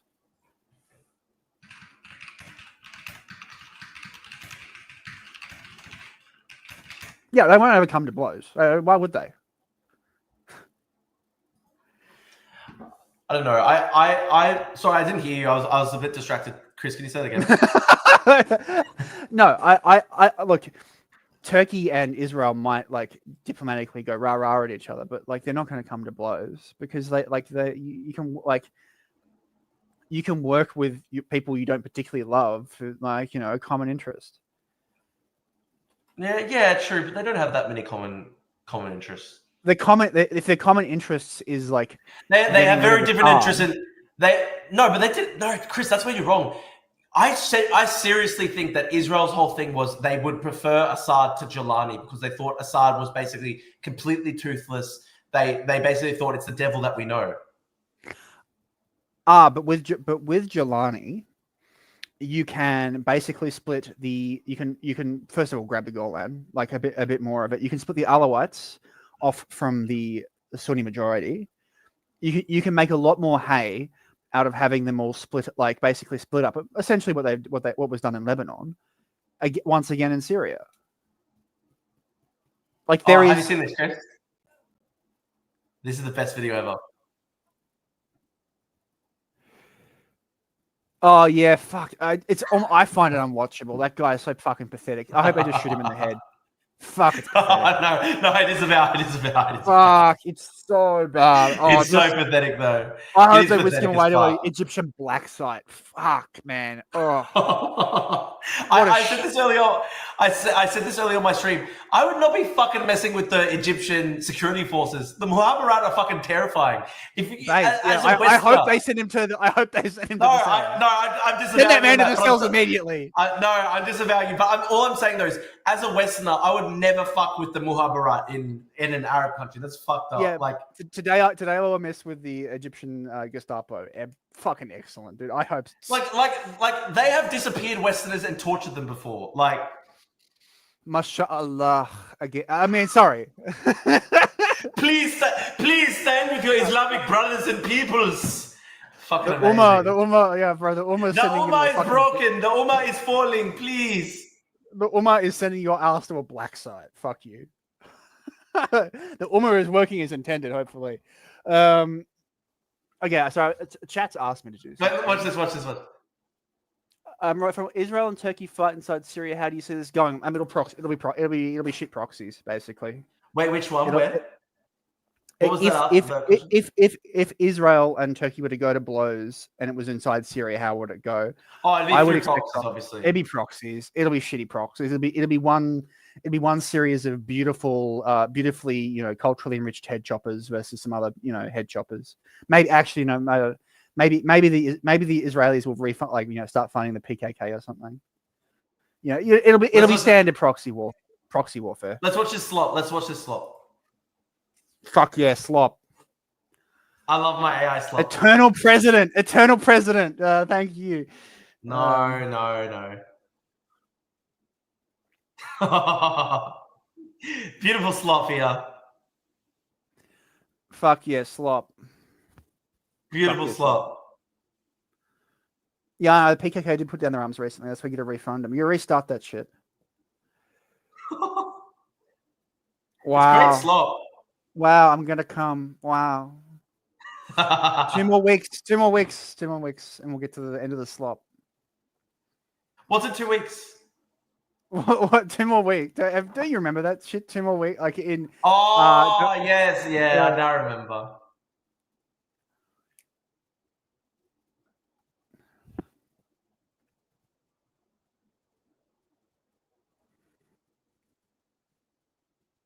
Fuck, I love slop.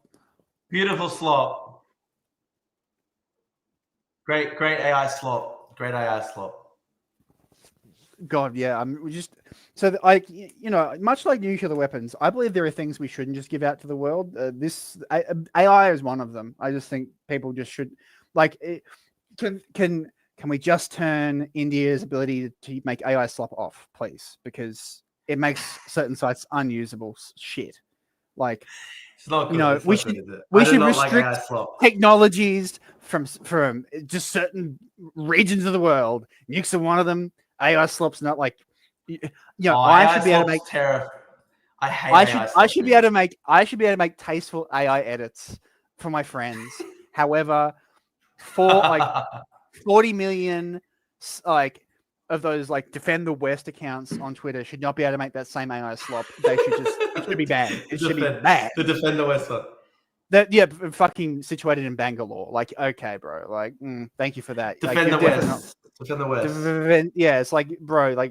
It's account posted from Bangalore. Fuck me. Instagram's just holy shit. Trump announced his first run 10 years ago today. That was crazy. I'm trying to remember. Pickles, this is all I know. I hope they make many more pyramids with those people. I hope those guys are in the desert, right? I hope those guys are quarrying right now. They're getting the communism they sorely want. They're going back to they're building the people's pyramid. All the retards who went to Gaza to go ask, the Egyptians. The people's pyramid. They're building the people's pyramid out in the desert. Hopefully they have lifetime employment there. UBI. They get their grain slop and their their typhus their typhoid water for free. But the Egyptians do not like the Gazans. They really do not. I don't know if that guy has ever been to Egypt before, except for where was it, Magaluf? Where's the fuck? Sharm el Sheikh. That's it. I go to Sharm el Sheikh. Yeah, they do not love the Palestinians. Right, that's why they built a wall. The Egyptians built a big, beautiful wall, a lot of barbed wire, and they don't like the Palestinians. Thank you, Klungo. Thank you for the $10 super chat, brother. Thank you, man. Awesome. We love it, man. Thank you so much. Beautiful. Marching for Gaza is actually brave. Yeah, it is braver than going into the center of Melbourne or Brisbane or London and going, the Ummah is crying. The Ummah is broken. The Ummah is broken. Oh, my Ummah. It's getting fucking... How good's my background, by the way? How good's this background? How good's this background? World Soul on horseback. The world soul on horseback. Every young bloke is inspired by him. Beautiful stuff. The Corsican general. If only that was us, Chris. If only that was us. The Corsican ogre. Would that make me If only that was Talleyrand? us. I think it would make me Talleyrand. Yeah, here.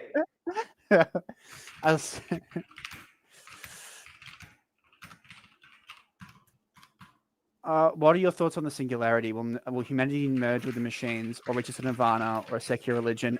So they already have that. It's called effective altruism. They are the cringiest motherfuckers on earth. It's pretty bad. It's pretty bad, isn't it? I hope they are all subsumed into the machine, and then a big solar flare hits. Because humanity will be better off. But Larry and Jihad now. I know, like, June and 40K have a lot to say, and I think, killing Xenos is very important, but more important is abominable intelligence. Many cannot be trusted with it, especially anybody who signs up to EA. Most of them don't get to be even be in the sex cult, which they have, right? Like, most of them are just sad little fucking freaks who, if you're an EA, by the way, in the chat, bad news. If you were in the sex cult, you wouldn't be in the chat. You'd be having sex right now. Bad fucking idea for many reasons. One day we have Drew. Maybe you can find an EA person to come on, and it's much like it's much like what's his face that Nick the Pakistani rape in the UK is good. Nicholas Decker, utilitarianism slop. Yeah. Shit. It's the same kind He had some great views on that podcast. He had some great views where he literally said, holy shit, what did he say? And he said the grooming gang scandal was actually good because the British police were more likely to stop rapists than the Pakistani police. Therefore, there's less rape in the world. Fucking genius view. I know you have this insufficiently bullied at high school theory, Drew. I think it was insufficiently bullied. I think that's him. I think that's him. I think that's definitely he's part of that group. I think he needed to be hit in the face at least once, and still does. Mukbang stream. No, don't get. No, it wouldn't be a mukbang stream. We get we send chat can just deliver Drew chalky milk, and he can drink it. I do love my chocolate milk. I love my chocolate milk. I do love my chocolate milk. Yeah, it's mukbang, but it's Saganaki and chocolate milk. And maybe some Uyghur food. We're hitting all the Drew food groups.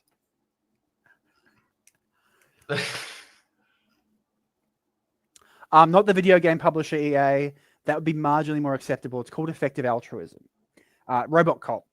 Effective altruism is pretty it's pretty meth pill. You know what, Chris? You know what's funny though? I was a little bit under when I first did my first protest at YouTube back in 2019. I was basically under the influence of effective altruism because my whole thinking at that time was, that whole Peter Singer thing where it's like, if you fail to save a drowning child. No, Peter Singer had this thing where he basically, if you fail to save a drowning child next to you, you're just as bad as a murderer. And therefore, and then he draws the analogy, well, if you wouldn't stop a child from dying on the other side of the world, it's the exact same thing. You're also responsible for the murder. And that's how I became like, so I was, to be honest, like I had the fervor of the Palestine activists, except just applied to China and the Uyghurs and stuff like that. And I was going around telling every single person, unless you spend every second of every day thinking about it, you're part of the genocide, blah, blah, blah. Yeah, unless you're... And listen, I am extremely against the Chinese government. Of course I still am. And I'm against the Uyghurs just like... But, and I'm still obsessed with it, but I think that approach to politics where like you just literally stop people from going about their day and like you just like actually like block traffic and shit. Like it just pisses everybody off, unfortunately. Yeah, but the problem is at the time you weren't blocking traffic, as you remember. We were blocking the coffee shop. We were blocking the coffee shop at UQ. Yeah, and then you're like, I'm like, no, Drew, we need to move this into the thing so we can actually block people and piss people off. That was the thing. That was such a good protest, that first one. That fucking was beautiful. Beautiful China, beautiful standing on the hill moment. Wow, that's pretty crazy. A neuroscientist lab destroyed. My lab was totally destroyed today by an Iranian missile. Nobody was hurt. Flies, plasmid cells, equipment all gone. Heartbreak. Wow. That's fucked up. Iran's foreign minister Abbas says Iran will stop the attacks if Israel does too. And then the Israelis will view this as a sign of weakness and encourage them to hit Iran even harder. I think that's actually probably true. Yeah, probably. Didn't you donate all your money to Tibet for years and have to eat cold beans for half your meals? No, I actually am I'm kind of upset about this. I'm actually really upset about this. When I got elected to the UQ Senate as the student representative of the UQ Senate, I donated like $15,000, and a huge part of that, like $10,000, was to Amnesty International, which is the shittest organization in fucking world history. I wish I didn't donate to Amnesty International. Amnesty International is the most retarded organization in history. I told you not to donate the money, and you wouldn't listen. Is Richard Spencer at No King's Day? Holy shit! Richard Spencer marched with the Libs.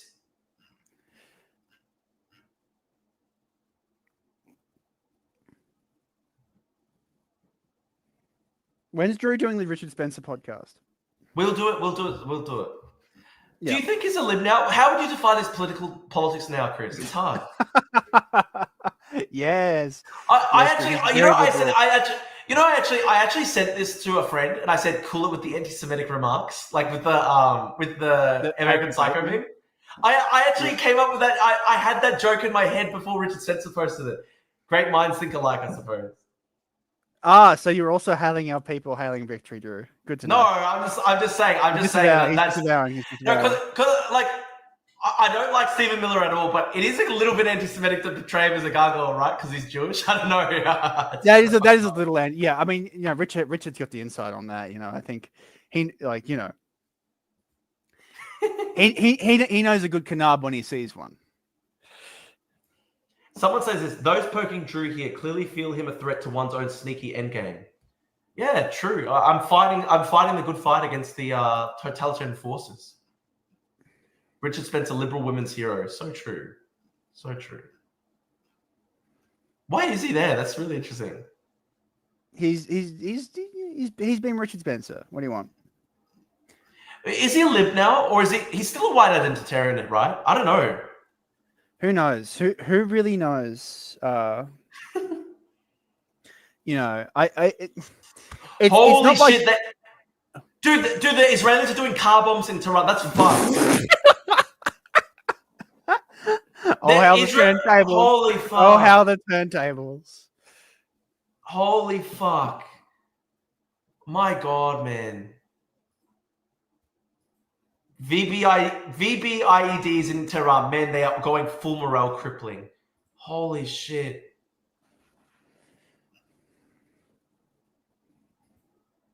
At least 14 Iranian nuclear scientists were killed in Israeli attacks, including car bombs. Holy fuck. Holy fuck. Wow.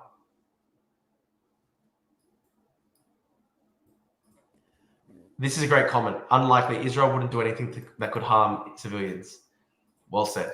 Yeah, sure. Why not? Holy shit, though. Fucking car bombs. My God, man. The Iranians are just fucked, like, in terms of intelligence. Like, they've just been so penetrated by the Israelis. I mean, that is the one good thing the Israelis are, like... they're intelligence gods.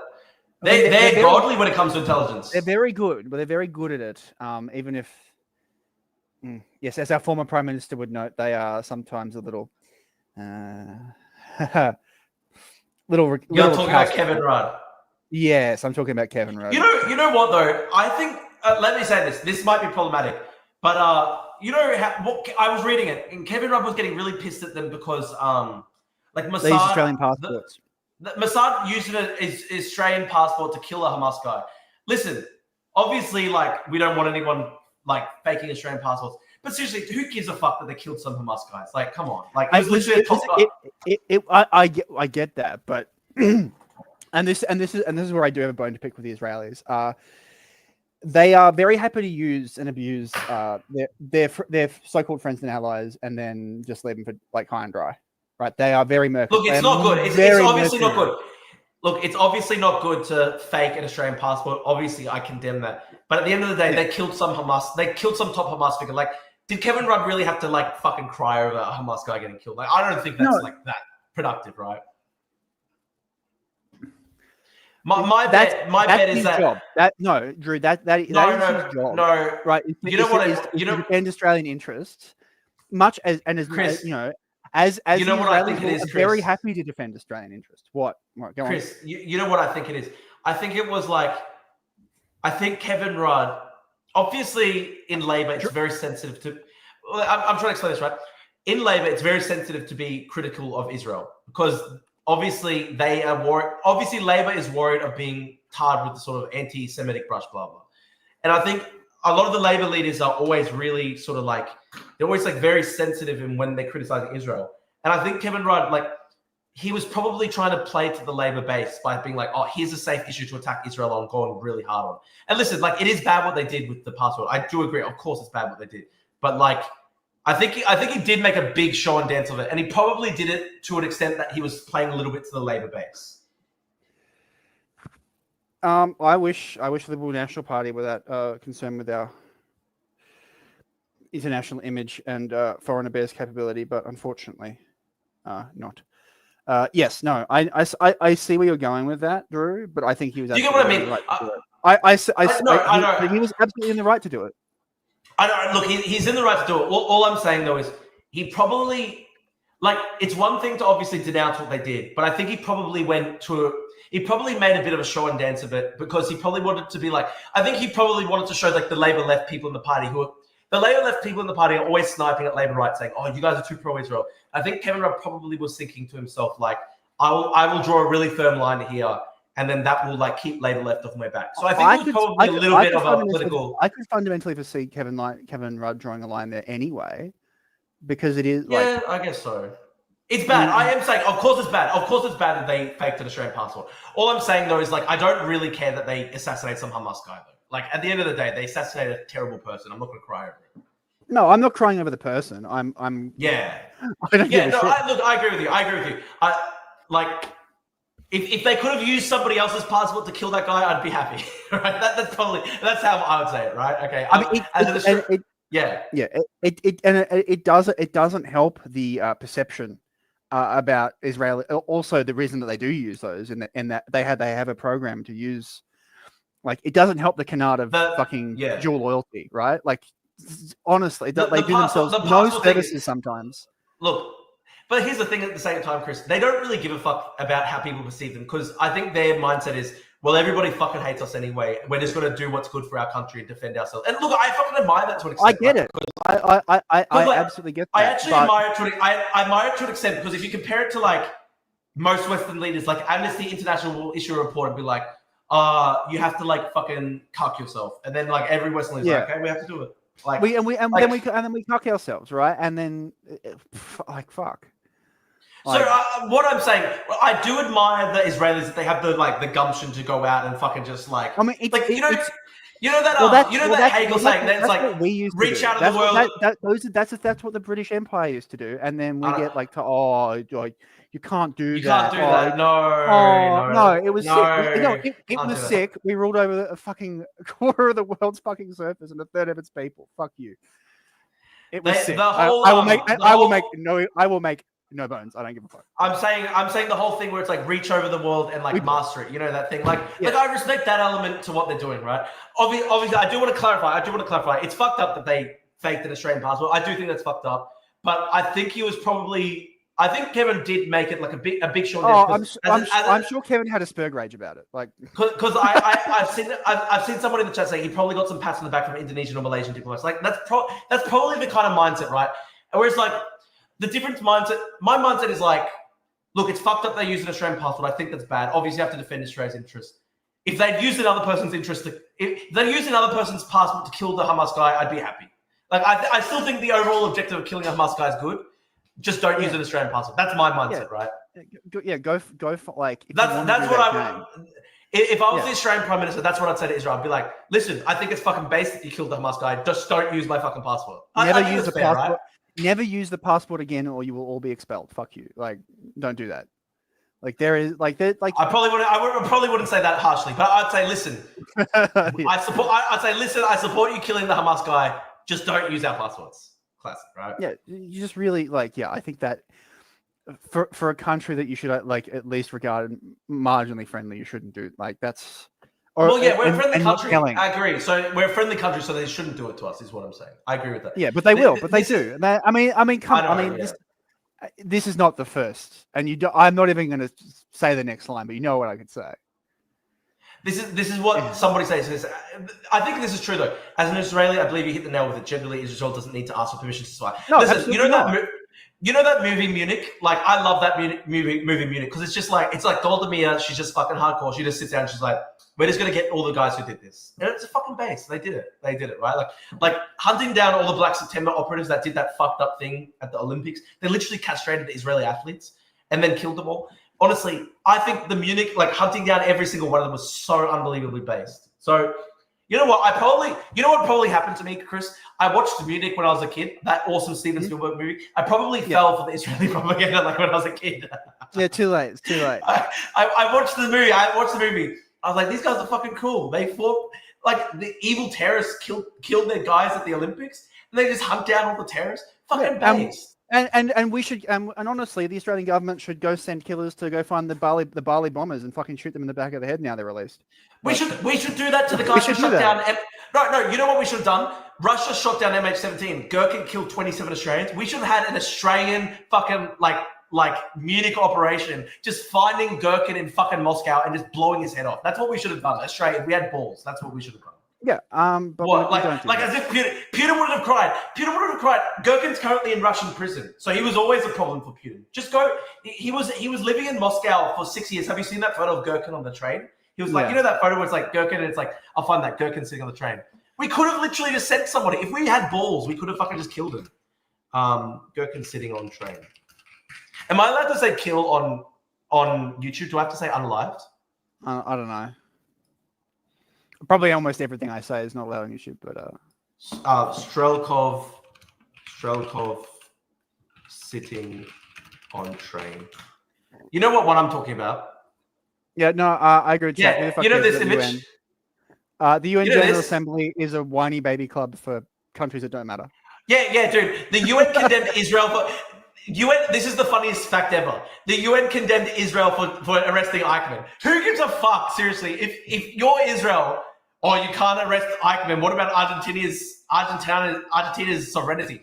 Why the fuck would you care? It's Eichmann. So honestly, I have to say, right, I respect the fact that the Israelis just like, you know, the Hegelian mentality, the world soul, you just reach out of the world and master it. They don't give a fuck if the UN General Assembly is going to condemn. Oh no, you kidnapped the guy who killed 3 million. Eichmann himself. Eichmann killed probably 3 million people as part of the Holocaust. Eichmann was I think he was like the architect of like at least 1 or 2 million of the deaths just in the Holocaust. Oh no, you can't arrest him. He's in Argentina. Who gives a fuck, dude? Seriously, I think I respect the Israelis that they had the balls to do that. Listen to this. You know Gherkin, right? Gherkin's just sitting there on the train. He literally was on the fucking Moscow metro. He was living a nobody's life. What happened was he got exiled from like the Donbass. He was forced to like reconstitute in Moscow for like 10 years and he just became a Telegram blogger. We could have literally, and that's what he did. And this is the guy who basically ordered the shoot down of MH17, killed 27 Australian citizens.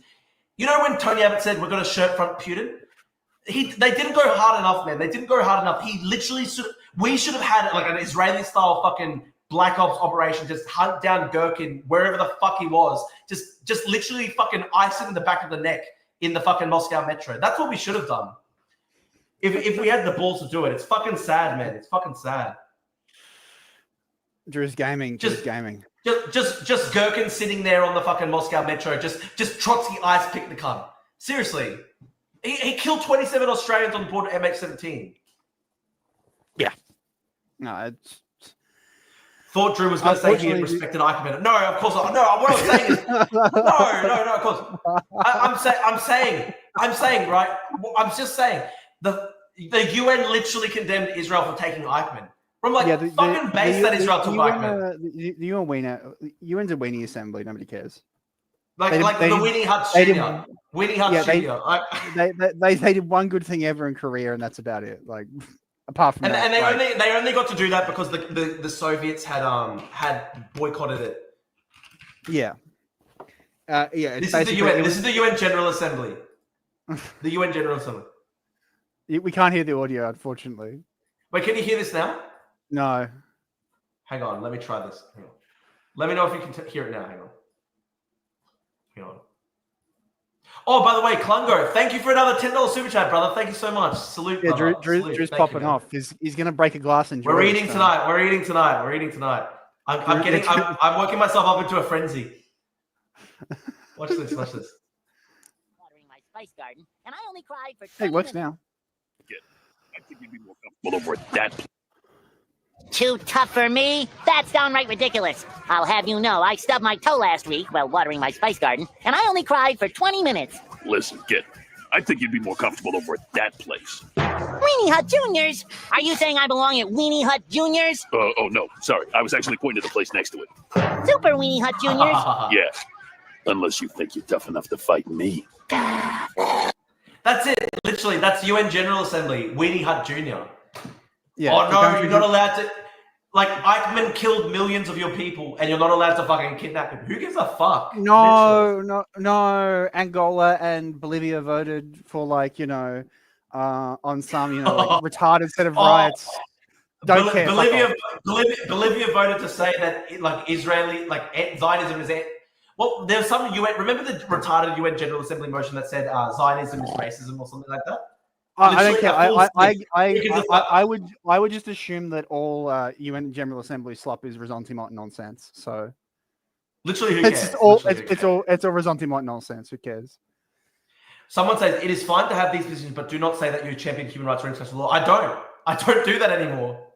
I don't do that anymore. I don't know if people have noticed. I don't describe myself as a human rights activist anymore. I just describe myself fully as a pro-West supporter. I have a team. I'm supporting the West in the new Cold War. I'm not going to just allow ourselves to be, browbeaten into submission, demoralized with demoralization propaganda. I'm sick of it. I'm just sick of it. Right, Chris? I don't know. Of course I still support human rights, but I'm just saying, like, when human rights have been weaponized to the point that Britain has to give the Chagos Islands to, like, China to build a military base. Sorry, fuck that. Like, we're not doing that anymore. Yeah, human rights end at the Dnieper and the Mediterranean, effective. Like, they exist in that zone, unfortunately. Obviously, everywhere else that's been. No, they exist for Tibetans. They exist for the people we love. Yeah, they also exist there as a justification, and that's about it. As R2P was designed to enable Western power to be exercised elsewhere.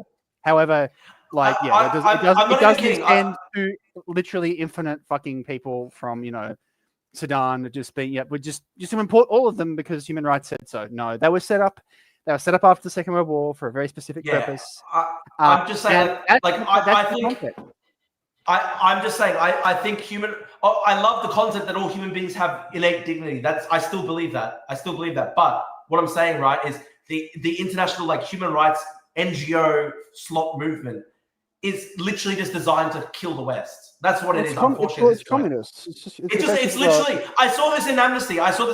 Like, I asked them. I tried to push a motion at Amnesty to help Tibetans, and it's like, no, sorry. And then they have infinity money to just attack, like, Israel and the West and everything. They can attack. They condemn Ukraine. It's just anti-West. It's just anti-West ressentiment. Like, that's all it is at the end of the day. That's what Amnesty is. I saw it within the organization. So I'm just saying, I'm not giving up. I'm not going to just like allow my civilization to be, like, bulldozed into dust because, like, China and, like, countries in the global south weaponize human rights rhetoric against the West, even though they carry out the worst atrocities in the entire world today. Yeah, thank you. Yeah, I will be lectured by some country that's had a democracy for 10 years ever. And not right now about human rights. Fuck off. Like, human rights law Chagos. Chagos is, like, the perfect example of this. Like, it's just mental. Yeah, here it is. This is a good article. Anyway, I'm going to go fumigate my brain. Good night, Drew and Chris. Thank you. I think when Drew and Chris talk too much, maybe it gets too gamer. I don't know if I've been saying too much gamer stuff. I influence you to become more gamer.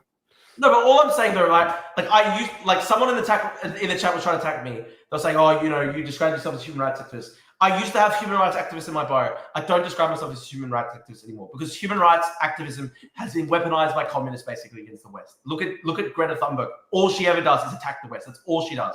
So I do believe in human rights. I just don't believe in human rights being weaponized by the entire international human rights NGO slop industry, which conveniently only ever attacks the West. Amnesty only ever attacks the West. It's just crazy. Well, yeah, because the third world countries don't give a shit. Amnesty and human rights. Someone says Amnesty and human rights watch call out both Western and anti-Western countries. Yeah, so true, dude. They if you look at the like amount of effort. Listen, this is my experience in Amnesty Australia. Amnesty Australia, we were trying to move a motion that Amnesty Australia put more money into human rights work in China because it's in our region. Australia is it's in the Asia Pacific. We're trying to put more money. We were trying to put money towards doing work for Tibetans and stuff like that. And there was a Chinese Australian guy in Amnesty who said, "Oh, I joined Amnesty to deal with Australian issues like Indigenous issues, and not stuff overseas." And it's a perfect example of how it's weaponized, right? Like a Chinese Australian guy doesn't want Amnesty to look at human rights in China. Oh no, we only want to look at the West. Perfect. It's very sad. Yeah, Amnesty International expelled Amnesty in Israel because the latter didn't agree with calling the Gaza war a genocide budget. Yeah, it's just nuts. Yeah, bye-bye human rights law, bye-bye. I like the concept of human rights law. I don't like how it's being weaponized by communists to destroy the West. Yeah, this is the problem. This is the problem.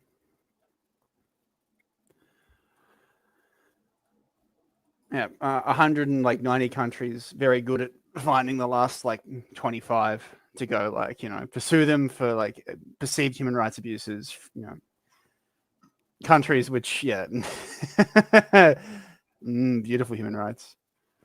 How good is this? In October, the Attorney General condemned politicians to appeal to the will of the people rather than achieve perfect abstractions of international law. Oh, how dare politicians represent the will of the people? Amazing, right? Yeah, I agree with Great Red Menace. Amnesty and HRW have become third worldist, crappy whataboutism factories. That's literally what it is. Dude, they were condemning the Ukrainians. Russia used an amnesty report at the UN to justify their attacks on civilian centers in Ukraine because Amnesty was accusing the Ukrainians of using human shields. So isn't this just amazing? Amnesty wouldn't condemn Hamas for using human shields, but they said Ukraine was using human shields. It's actually crazy. Amnesty has just lost its way so badly. No, what do you mean? I want to hear about the economic and financial genius of Bangladesh and the social and humanitarian and cultural rights theories of Burundi and El Salvador, Malaysia. Fuck off! Don't care. Fuck off. Chagos is just so amazing, though. What it means for human rights law. Let me explain to people what Chagos was. There was some international legal ruling that had no force whatsoever. And one of the judges on this international legal panel was literally a Chinese Communist Party member. I'm not even kidding. Literally a Chinese Communist Party member who, in another case, ruled that Russia was allowed to invade Ukraine. And then this lady, who's a Chinese Communist Party member, who ruled that Russia can invade Ukraine, said, "Oh, listen, the British have to leave Chagos for the human rights and the mental health and the international law." Isn't that convenient? Russia can invade Ukraine according to her legal worldview. But the British have to leave Chagos for the fucking human rights. I mean, I think it comes back to the same central issue we identified before, right? Which is all these countries are playing to win, and we're playing to lose. And that's it, exactly. Why? This is the problem. Why? That's it. Why? The Russia, China, Iran, North Korea axis, they play to win. They do not give a fuck about any rules. They literally hunt. Dude, China tried to kidnap me in Australia. The Australian Federal Police literally testified to the Australian Senate that China was trying to kidnap me in Australia because I criticized them on Twitter. And in response to that, Albo does nothing. He goes up and he goes, "Oh, we agree where we can, disagree where we must." They're literally doing whatever they want. They literally are hunting people in the West. They do whatever the fuck they want. There's no reciprocity. That's the bullshit. There's no reciprocity. They're allowed to act without any rules whatsoever. And then I don't know, Israel assassinates an Iranian nuclear scientist. or Ukraine blows up a Russian bomber jet. And then suddenly, oh no, the human rights, the escalation, the mental health, the international law. It's just bullshit because it's like all these countries, all the people who support the Russia, China, Iran axis have been justifying atrocities for fucking decades. No, I don't. No, the dictatorships, the third world slop heavens, they can have the UN Assembly. Countries which matter should just leave. Just leave. Just why? We set it up. We can just leave, and you can have your like third worldist for non-bitch session alone, where you can scream into the void where nobody gives a fuck. Bye. Oh, gee, it pisses me off so much. Like these countries are playing to win, and we're just letting ourselves get fucking destroyed. That's how it feels, right? This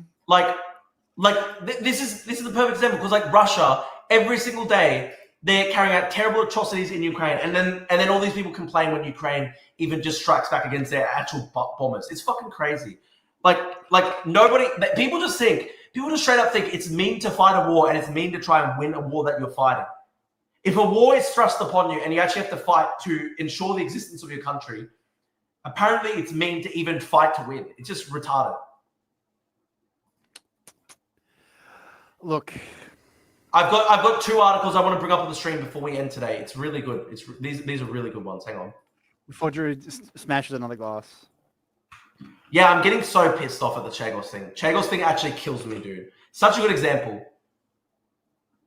Oh, Drew, you can't call yourself a human rights activist. I'm not going to call myself a human rights activist if human rights law means that literally Chinese Communist Party judges on international tribunals get to say, oh, Britain, hand over this territory to fucking China. No, I'm sorry. I'm not supporting that. No, yeah, great comment total here. Abstract. This is a great comment. The Red Cross literally committed a war crime by participating in the hostage release parades in Gaza without even a single word of criticism. Amazing, literally. Yeah, I hate that. I absolutely agree. The Western ideals are increasingly used against the West, like when China tried to call criticism against China racist. That's it. They weaponize our ideals against us, so I'm so sick of it. Yeah, exactly. Look at what China did to Hong Kong. Yeah, rule by law is behind the Chagos giveaway. Okay, hang on. Oh, is it behind the paywall? Fucking hell. Okay, that one I can't get. Okay, I'll put this one up though. Such a good example of like international law failing. This one.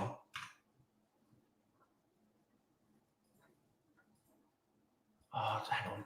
Chinese judge. Yeah, how beautiful is this, Chris? Chagos case judge is ex-China official who backed Russian invasion of Ukraine. Oh, beautiful. And she says, give over the fucking Chagos Islands for human rights and mental health and international law. Oh, but meanwhile, Russia, my country's geopolitical ally, is allowed to just invade anybody they want. Fuck that. Literally fuck that, dude. That's the sad thing. The ideals of the West have been weaponized to crush us. That's the sad thing.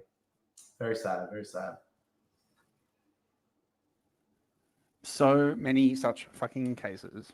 The Red Cross was literally given medicine for hostages and they just threw them away in the Khan Yunis hospitals. The IDF discovered it when they captured the hospital. They're monsters. Wow, beautiful, beautiful. Okay, no, we love institutions. We love them. They're perfect. You know, I'm glad that we have these. We have these. I just wish that it wasn't constantly weaponized against the West. That's all.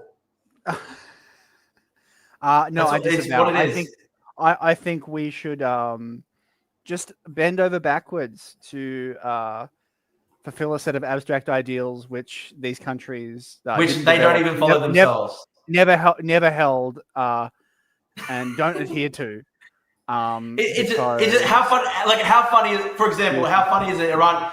How funny is it the Iranian regime going, oh, you violate our sovereignty, when they operated like a parallel state within a state in Lebanon for fucking 30 years. Like these are such parasites, these people. The Iranian regime, they don't believe in sovereignty. They've been operating a network of fucking like terrorist paramilitary forces across multiple countries that are basically parasites on these countries. And suddenly you're violating our sovereignty. If you don't believe in the ideals yourself, fuck off. That's simple. I think yeah, it is unfortunately, as many things are, just a lot of bullshit.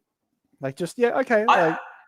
I think we should just basically have reciprocity. Like for countries that believe in human rights and liberal democracy and stuff like that, we all come together and we all love each other. But for countries like Iran and Russia and China, where they're just slaughtering people every single day and they don't give a fuck about international law or human rights, like, sorry, I'm not going to accept like, oh, it's against human rights to take out an Iranian nuclear scientist. Sorry, I don't care. At that point, I don't care because you're trying to build an atomic bomb so you can fucking launch a nuclear holocaust against Israel and kill 6 million people. I don't care of the human rights of the Iranian nuclear scientist. I saw a post today. Someone, Kyle Kalinske, he's like a big leftist on Twitter. He was like, oh, you're actually racist if you think that Iran can't handle a nuclear bomb with enough, like, he basically was saying, if you think that Iran couldn't be trusted with a nuclear bomb, you're actually racist. Okay, then I'm racist. I don't care. Like, seriously, okay. I don't believe that Iran can handle a nuclear bomb. I disavow. I disavow. I think they probably could, but that's like, I think it does. It actually brings sanity with little leaders when they get them, but not for the reason that Carl thinks. It's so funny. Look at this, right? Like, he's like, oh, I think Kyle Kalinske is just so slop. Thank you, Kyle.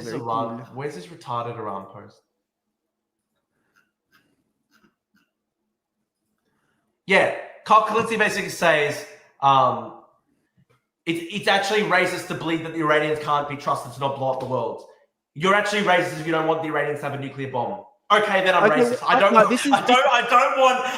the Ayatollah to have a fucking nuclear bomb. I don't want the guys who chant like death to America, la la la la. I don't want them to have a fucking nuclear bomb. So I'm sorry if that's racist. Then I'm racist. Then I don't want Iran to have a nuclear bomb. Sorry, guys. Like, fucking hell. It's just like, what is this? What is this bizarre discourse? Like, illegal nuclear weapon. Like, it's a state did it. It's just like just a state did it. Like, it's not. It's illegal on what fucking terms, right? Like, they're illegal.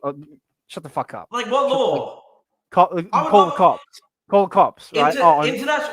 International law only really exists insofar as people are... Some would say a piece of paper. No, Chris, I was going to say, it actually does exist. If two states get together and they can conclude a treaty together and they both respect it, that actually is international law because they both accept it, right? But if the other country doesn't believe in international law, then it doesn't exist in that case. I mean, it just never exists. It's a compact between states, which is revocable at any point. Like, it's merely a contract. It's not a law, right? It exists. It exists in as far as it's like there's two consenting. It's effectively law by consent. It's not law by. Well, look, like this is actually, I guess this actually gets into like philosophy of law and stuff like that, and we could debate this for a long time. But my view is right. Like, if a bunch of states get together, they conclude a treaty together, and they believe in the word of that treaty, and they all follow that treaty. I believe international law exists in that case. But if it's just like a country like the Iranian regime, where they have never believed in sovereignty ever, they don't give a fuck about anything, and then they want to go, oh, what about the international law? Sorry, you don't believe in it. Fuck you. It's simple. Yeah, no, this is just a classic. This is a classic retard moment by. Well, it's just results of Kyle. Yeah, it is. Kyle's just doing race resentment. That's what he is. Many such cases. A lot of people are just like, West has bad history, therefore infinity race resentment's good. Like, that's just sums up a lot of left-wing politics, unfortunately. Yeah, well, I mean, when you look like Kyle Kalinske, should it be surprising? Well, I don't know. I actually don't even know Kyle Kalinske's background, but like, it certainly, I think he's a white guy, but yes, he's Italian and Polish, so arguable. Is that what it is? Okay. I think Jefferson has some views on whether he's white or not. Swarthy. I believe he was No, I'm disavowing you on that. I'm disavowing you on that. I think Kyle Kalinske is white. I think he's white, but I'm just saying like it's no, just like, he is. It's But it's third world. This slop though. This ideology that if you don't want to run to a nuclear bomb, you're racist. That's third world slop. That's retarded. I'm sorry. I'm not fucking accepting racist. Yes, I'm racist for not wanting people. Okay, fuck off. Like, I mean, it just devalued. I mean, the word is already basically devalued. But man, like, okay, Sure. If you think it's racist, you don't want Iran to get a nuclear bomb, that's racist. Okay, dude, like half the world's racist then, okay? Yeah. Apparently some sources claim Putin talked to Khamenei and warned him his regime is collapsing. Is that true? I don't know. Who knows? Who knows? It's that big if true, you know. Bigger true. I mean, Putin is pretty good at keeping control, so you know. Priggy. What could have been? this is a good one. I bring a sort of death to American Israel vibe to the No Kings protest that liberals don't really like. Then fuck off. Yeah. America and Israel. Beautiful. Yes. Please just continue. Just fuck off. Fuck off. You can always immigrate. Stop. If you don't like it, go. Leave. That's apparently what everybody else who doesn't think their country is perfect does. Just move to, move to Sweden, like, to an even wider, like, you know, fuck off. Like, yes. Communists, please. FOAD, I believe, is the classic Druism. Yeah, that's a great word. That's the classic. How retarded is this person? When have these cunts ever done anything? Never. They never will. Retarded communists ever had a successful political movement in America? Never, and they never will. Enjoy eternal weakness and irrelevance.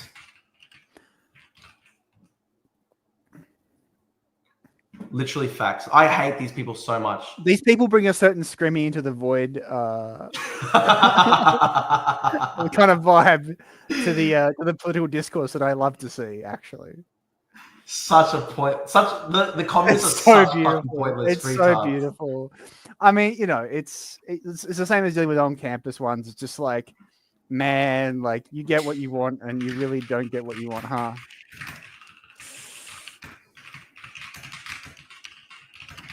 You know, it's always nice. It's always nice when they say they're gonna hang. You know, they're gonna hang you from a lamppost, and you go, yeah, So I don't think you're hanging. I don't think you're hanging much from anywhere. Yeah. You simply...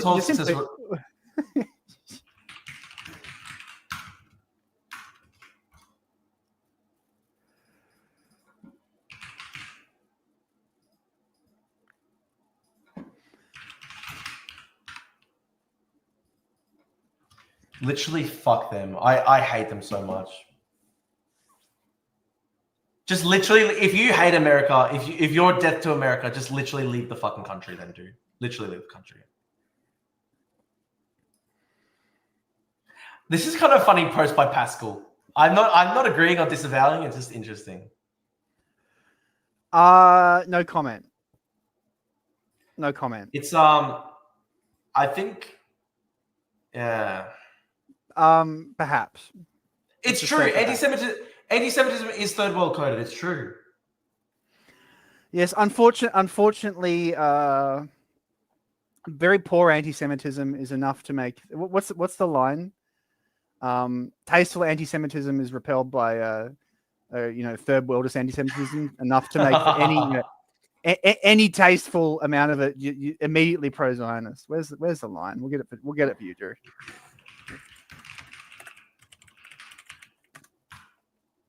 Yeah, anti-Semitism is third world coded. That's actually fact check true. I just did a fact check of that, and it is actually completely true.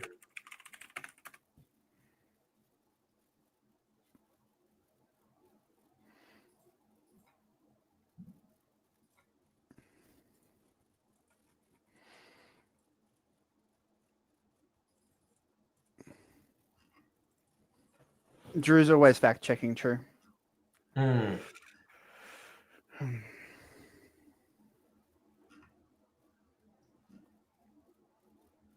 Pascal blocked me because I called him fat, but he had a good tweet there.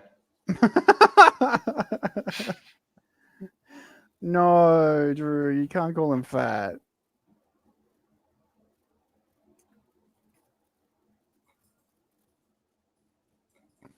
Oh my God. Just the retarded tanky is so upset.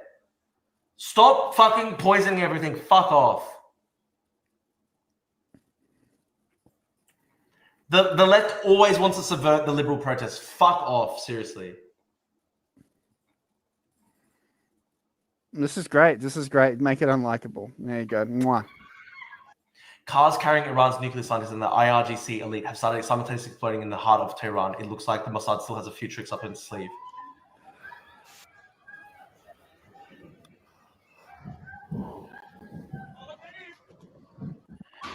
The Mossad have some pretty talented and smart people. They're very well organized. Let's just say that. They're very well organized, aren't they? Tim Walz is so retarded. This was the most retarded thing ever. Look at this. What the fuck was he thinking? This discussion without just asking you broadly about what happened last night. Weeaboo in the chat.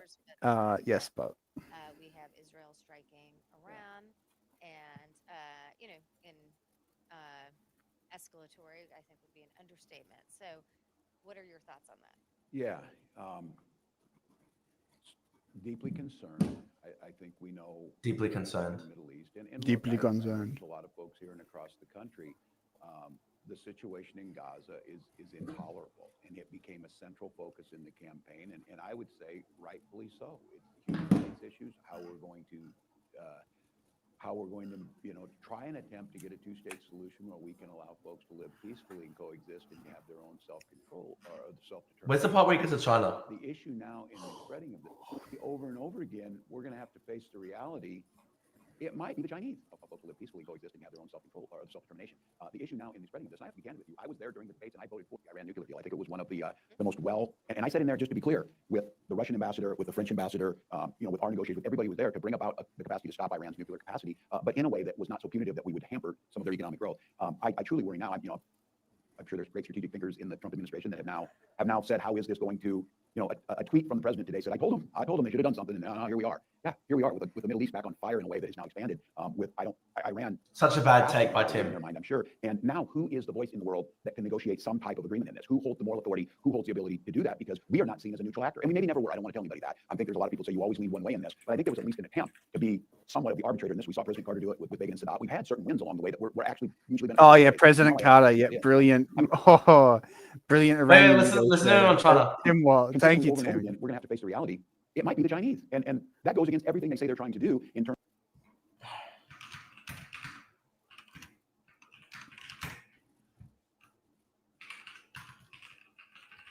Wait, didn't Tim go the year after the Tiananmen Square protests to teach in China? Yeah, he did. He did.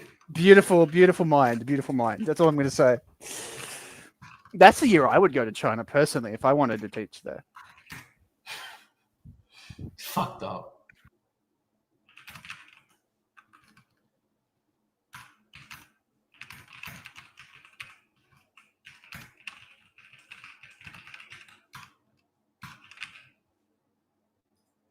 In terms of the balance of power. So I would just consistently over and over again, we're going to have to face the reality. It might be the Chinese. And that goes against everything they say they're trying to do in terms of the balance of power. So I would just have to say my heart goes out for this. Ukraine continues to go on. Gaza continues to be a humanitarian disaster. And now it's expanded even. My heart goes out to you, he even said. Fascinating. And what's this? Data from the... this guy has some great takes. Data from the Israel-Iran war. During the 3 days of the... Iran has fired more than 270 missiles. Around 20 have impacted, and there have been 13 killed in Israel and almost 400 wounded. Around 40 of the wounded are in serious more. Number of drones have been launched from Iran, perhaps 200. Some of them have gotten through.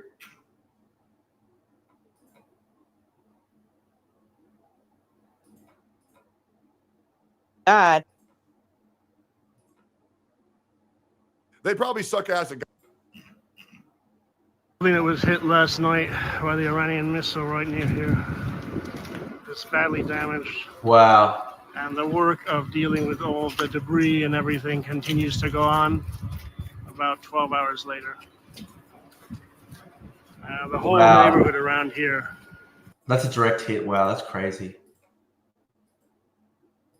So clearly top military sites in Israel, obviously, as the It kind of looks like the UQ res buildings, if you think about it. So basically the top IDF bunkers then, of course. The top IDF bunkers. Because Israel intelligently overestimated aspects of the Iranian threat in order to be prepared. Okay, wow. Deadly Iranian attacks in past 2 days are still below Israel's estimates at the start of the war. That's interesting. Wow, Israeli ministers were presented with the worst case scenario: 600 Iranian missiles fired the first night of the war, 800 to 4,000 dead in conflict. Wow. Wow, that was their worst case scenario, and it actually hasn't happened. That's crazy. Wow.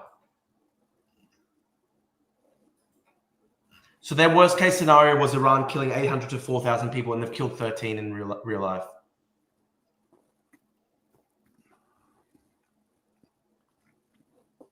Why is Nova Paris trending? Let's see.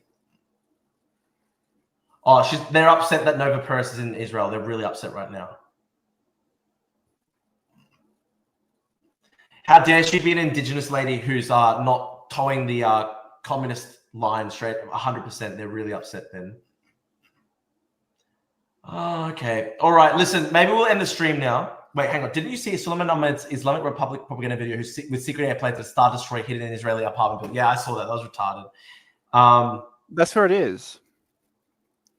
What do you mean, Drew? That's for the Star Destroyer. Yeah, of course. We've Abu says that the CCP is more trustworthy compared to current America. That's not true. That's just not true, dude.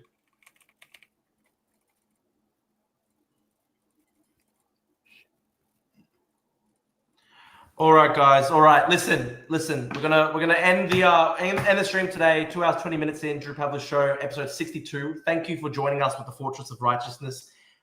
Stay humble. God is with you. God is with all of us.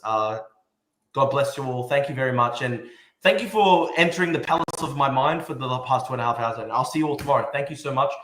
Stay humble, everybody. Thank you. Drew Pavlis Show is rising. Appreciate it. Thank you, Chris, as well. And also thank you so much to thank you to Clungo for the $20 in super chats. Thank you, guys. All right. Salute everybody. God bless. Thank you.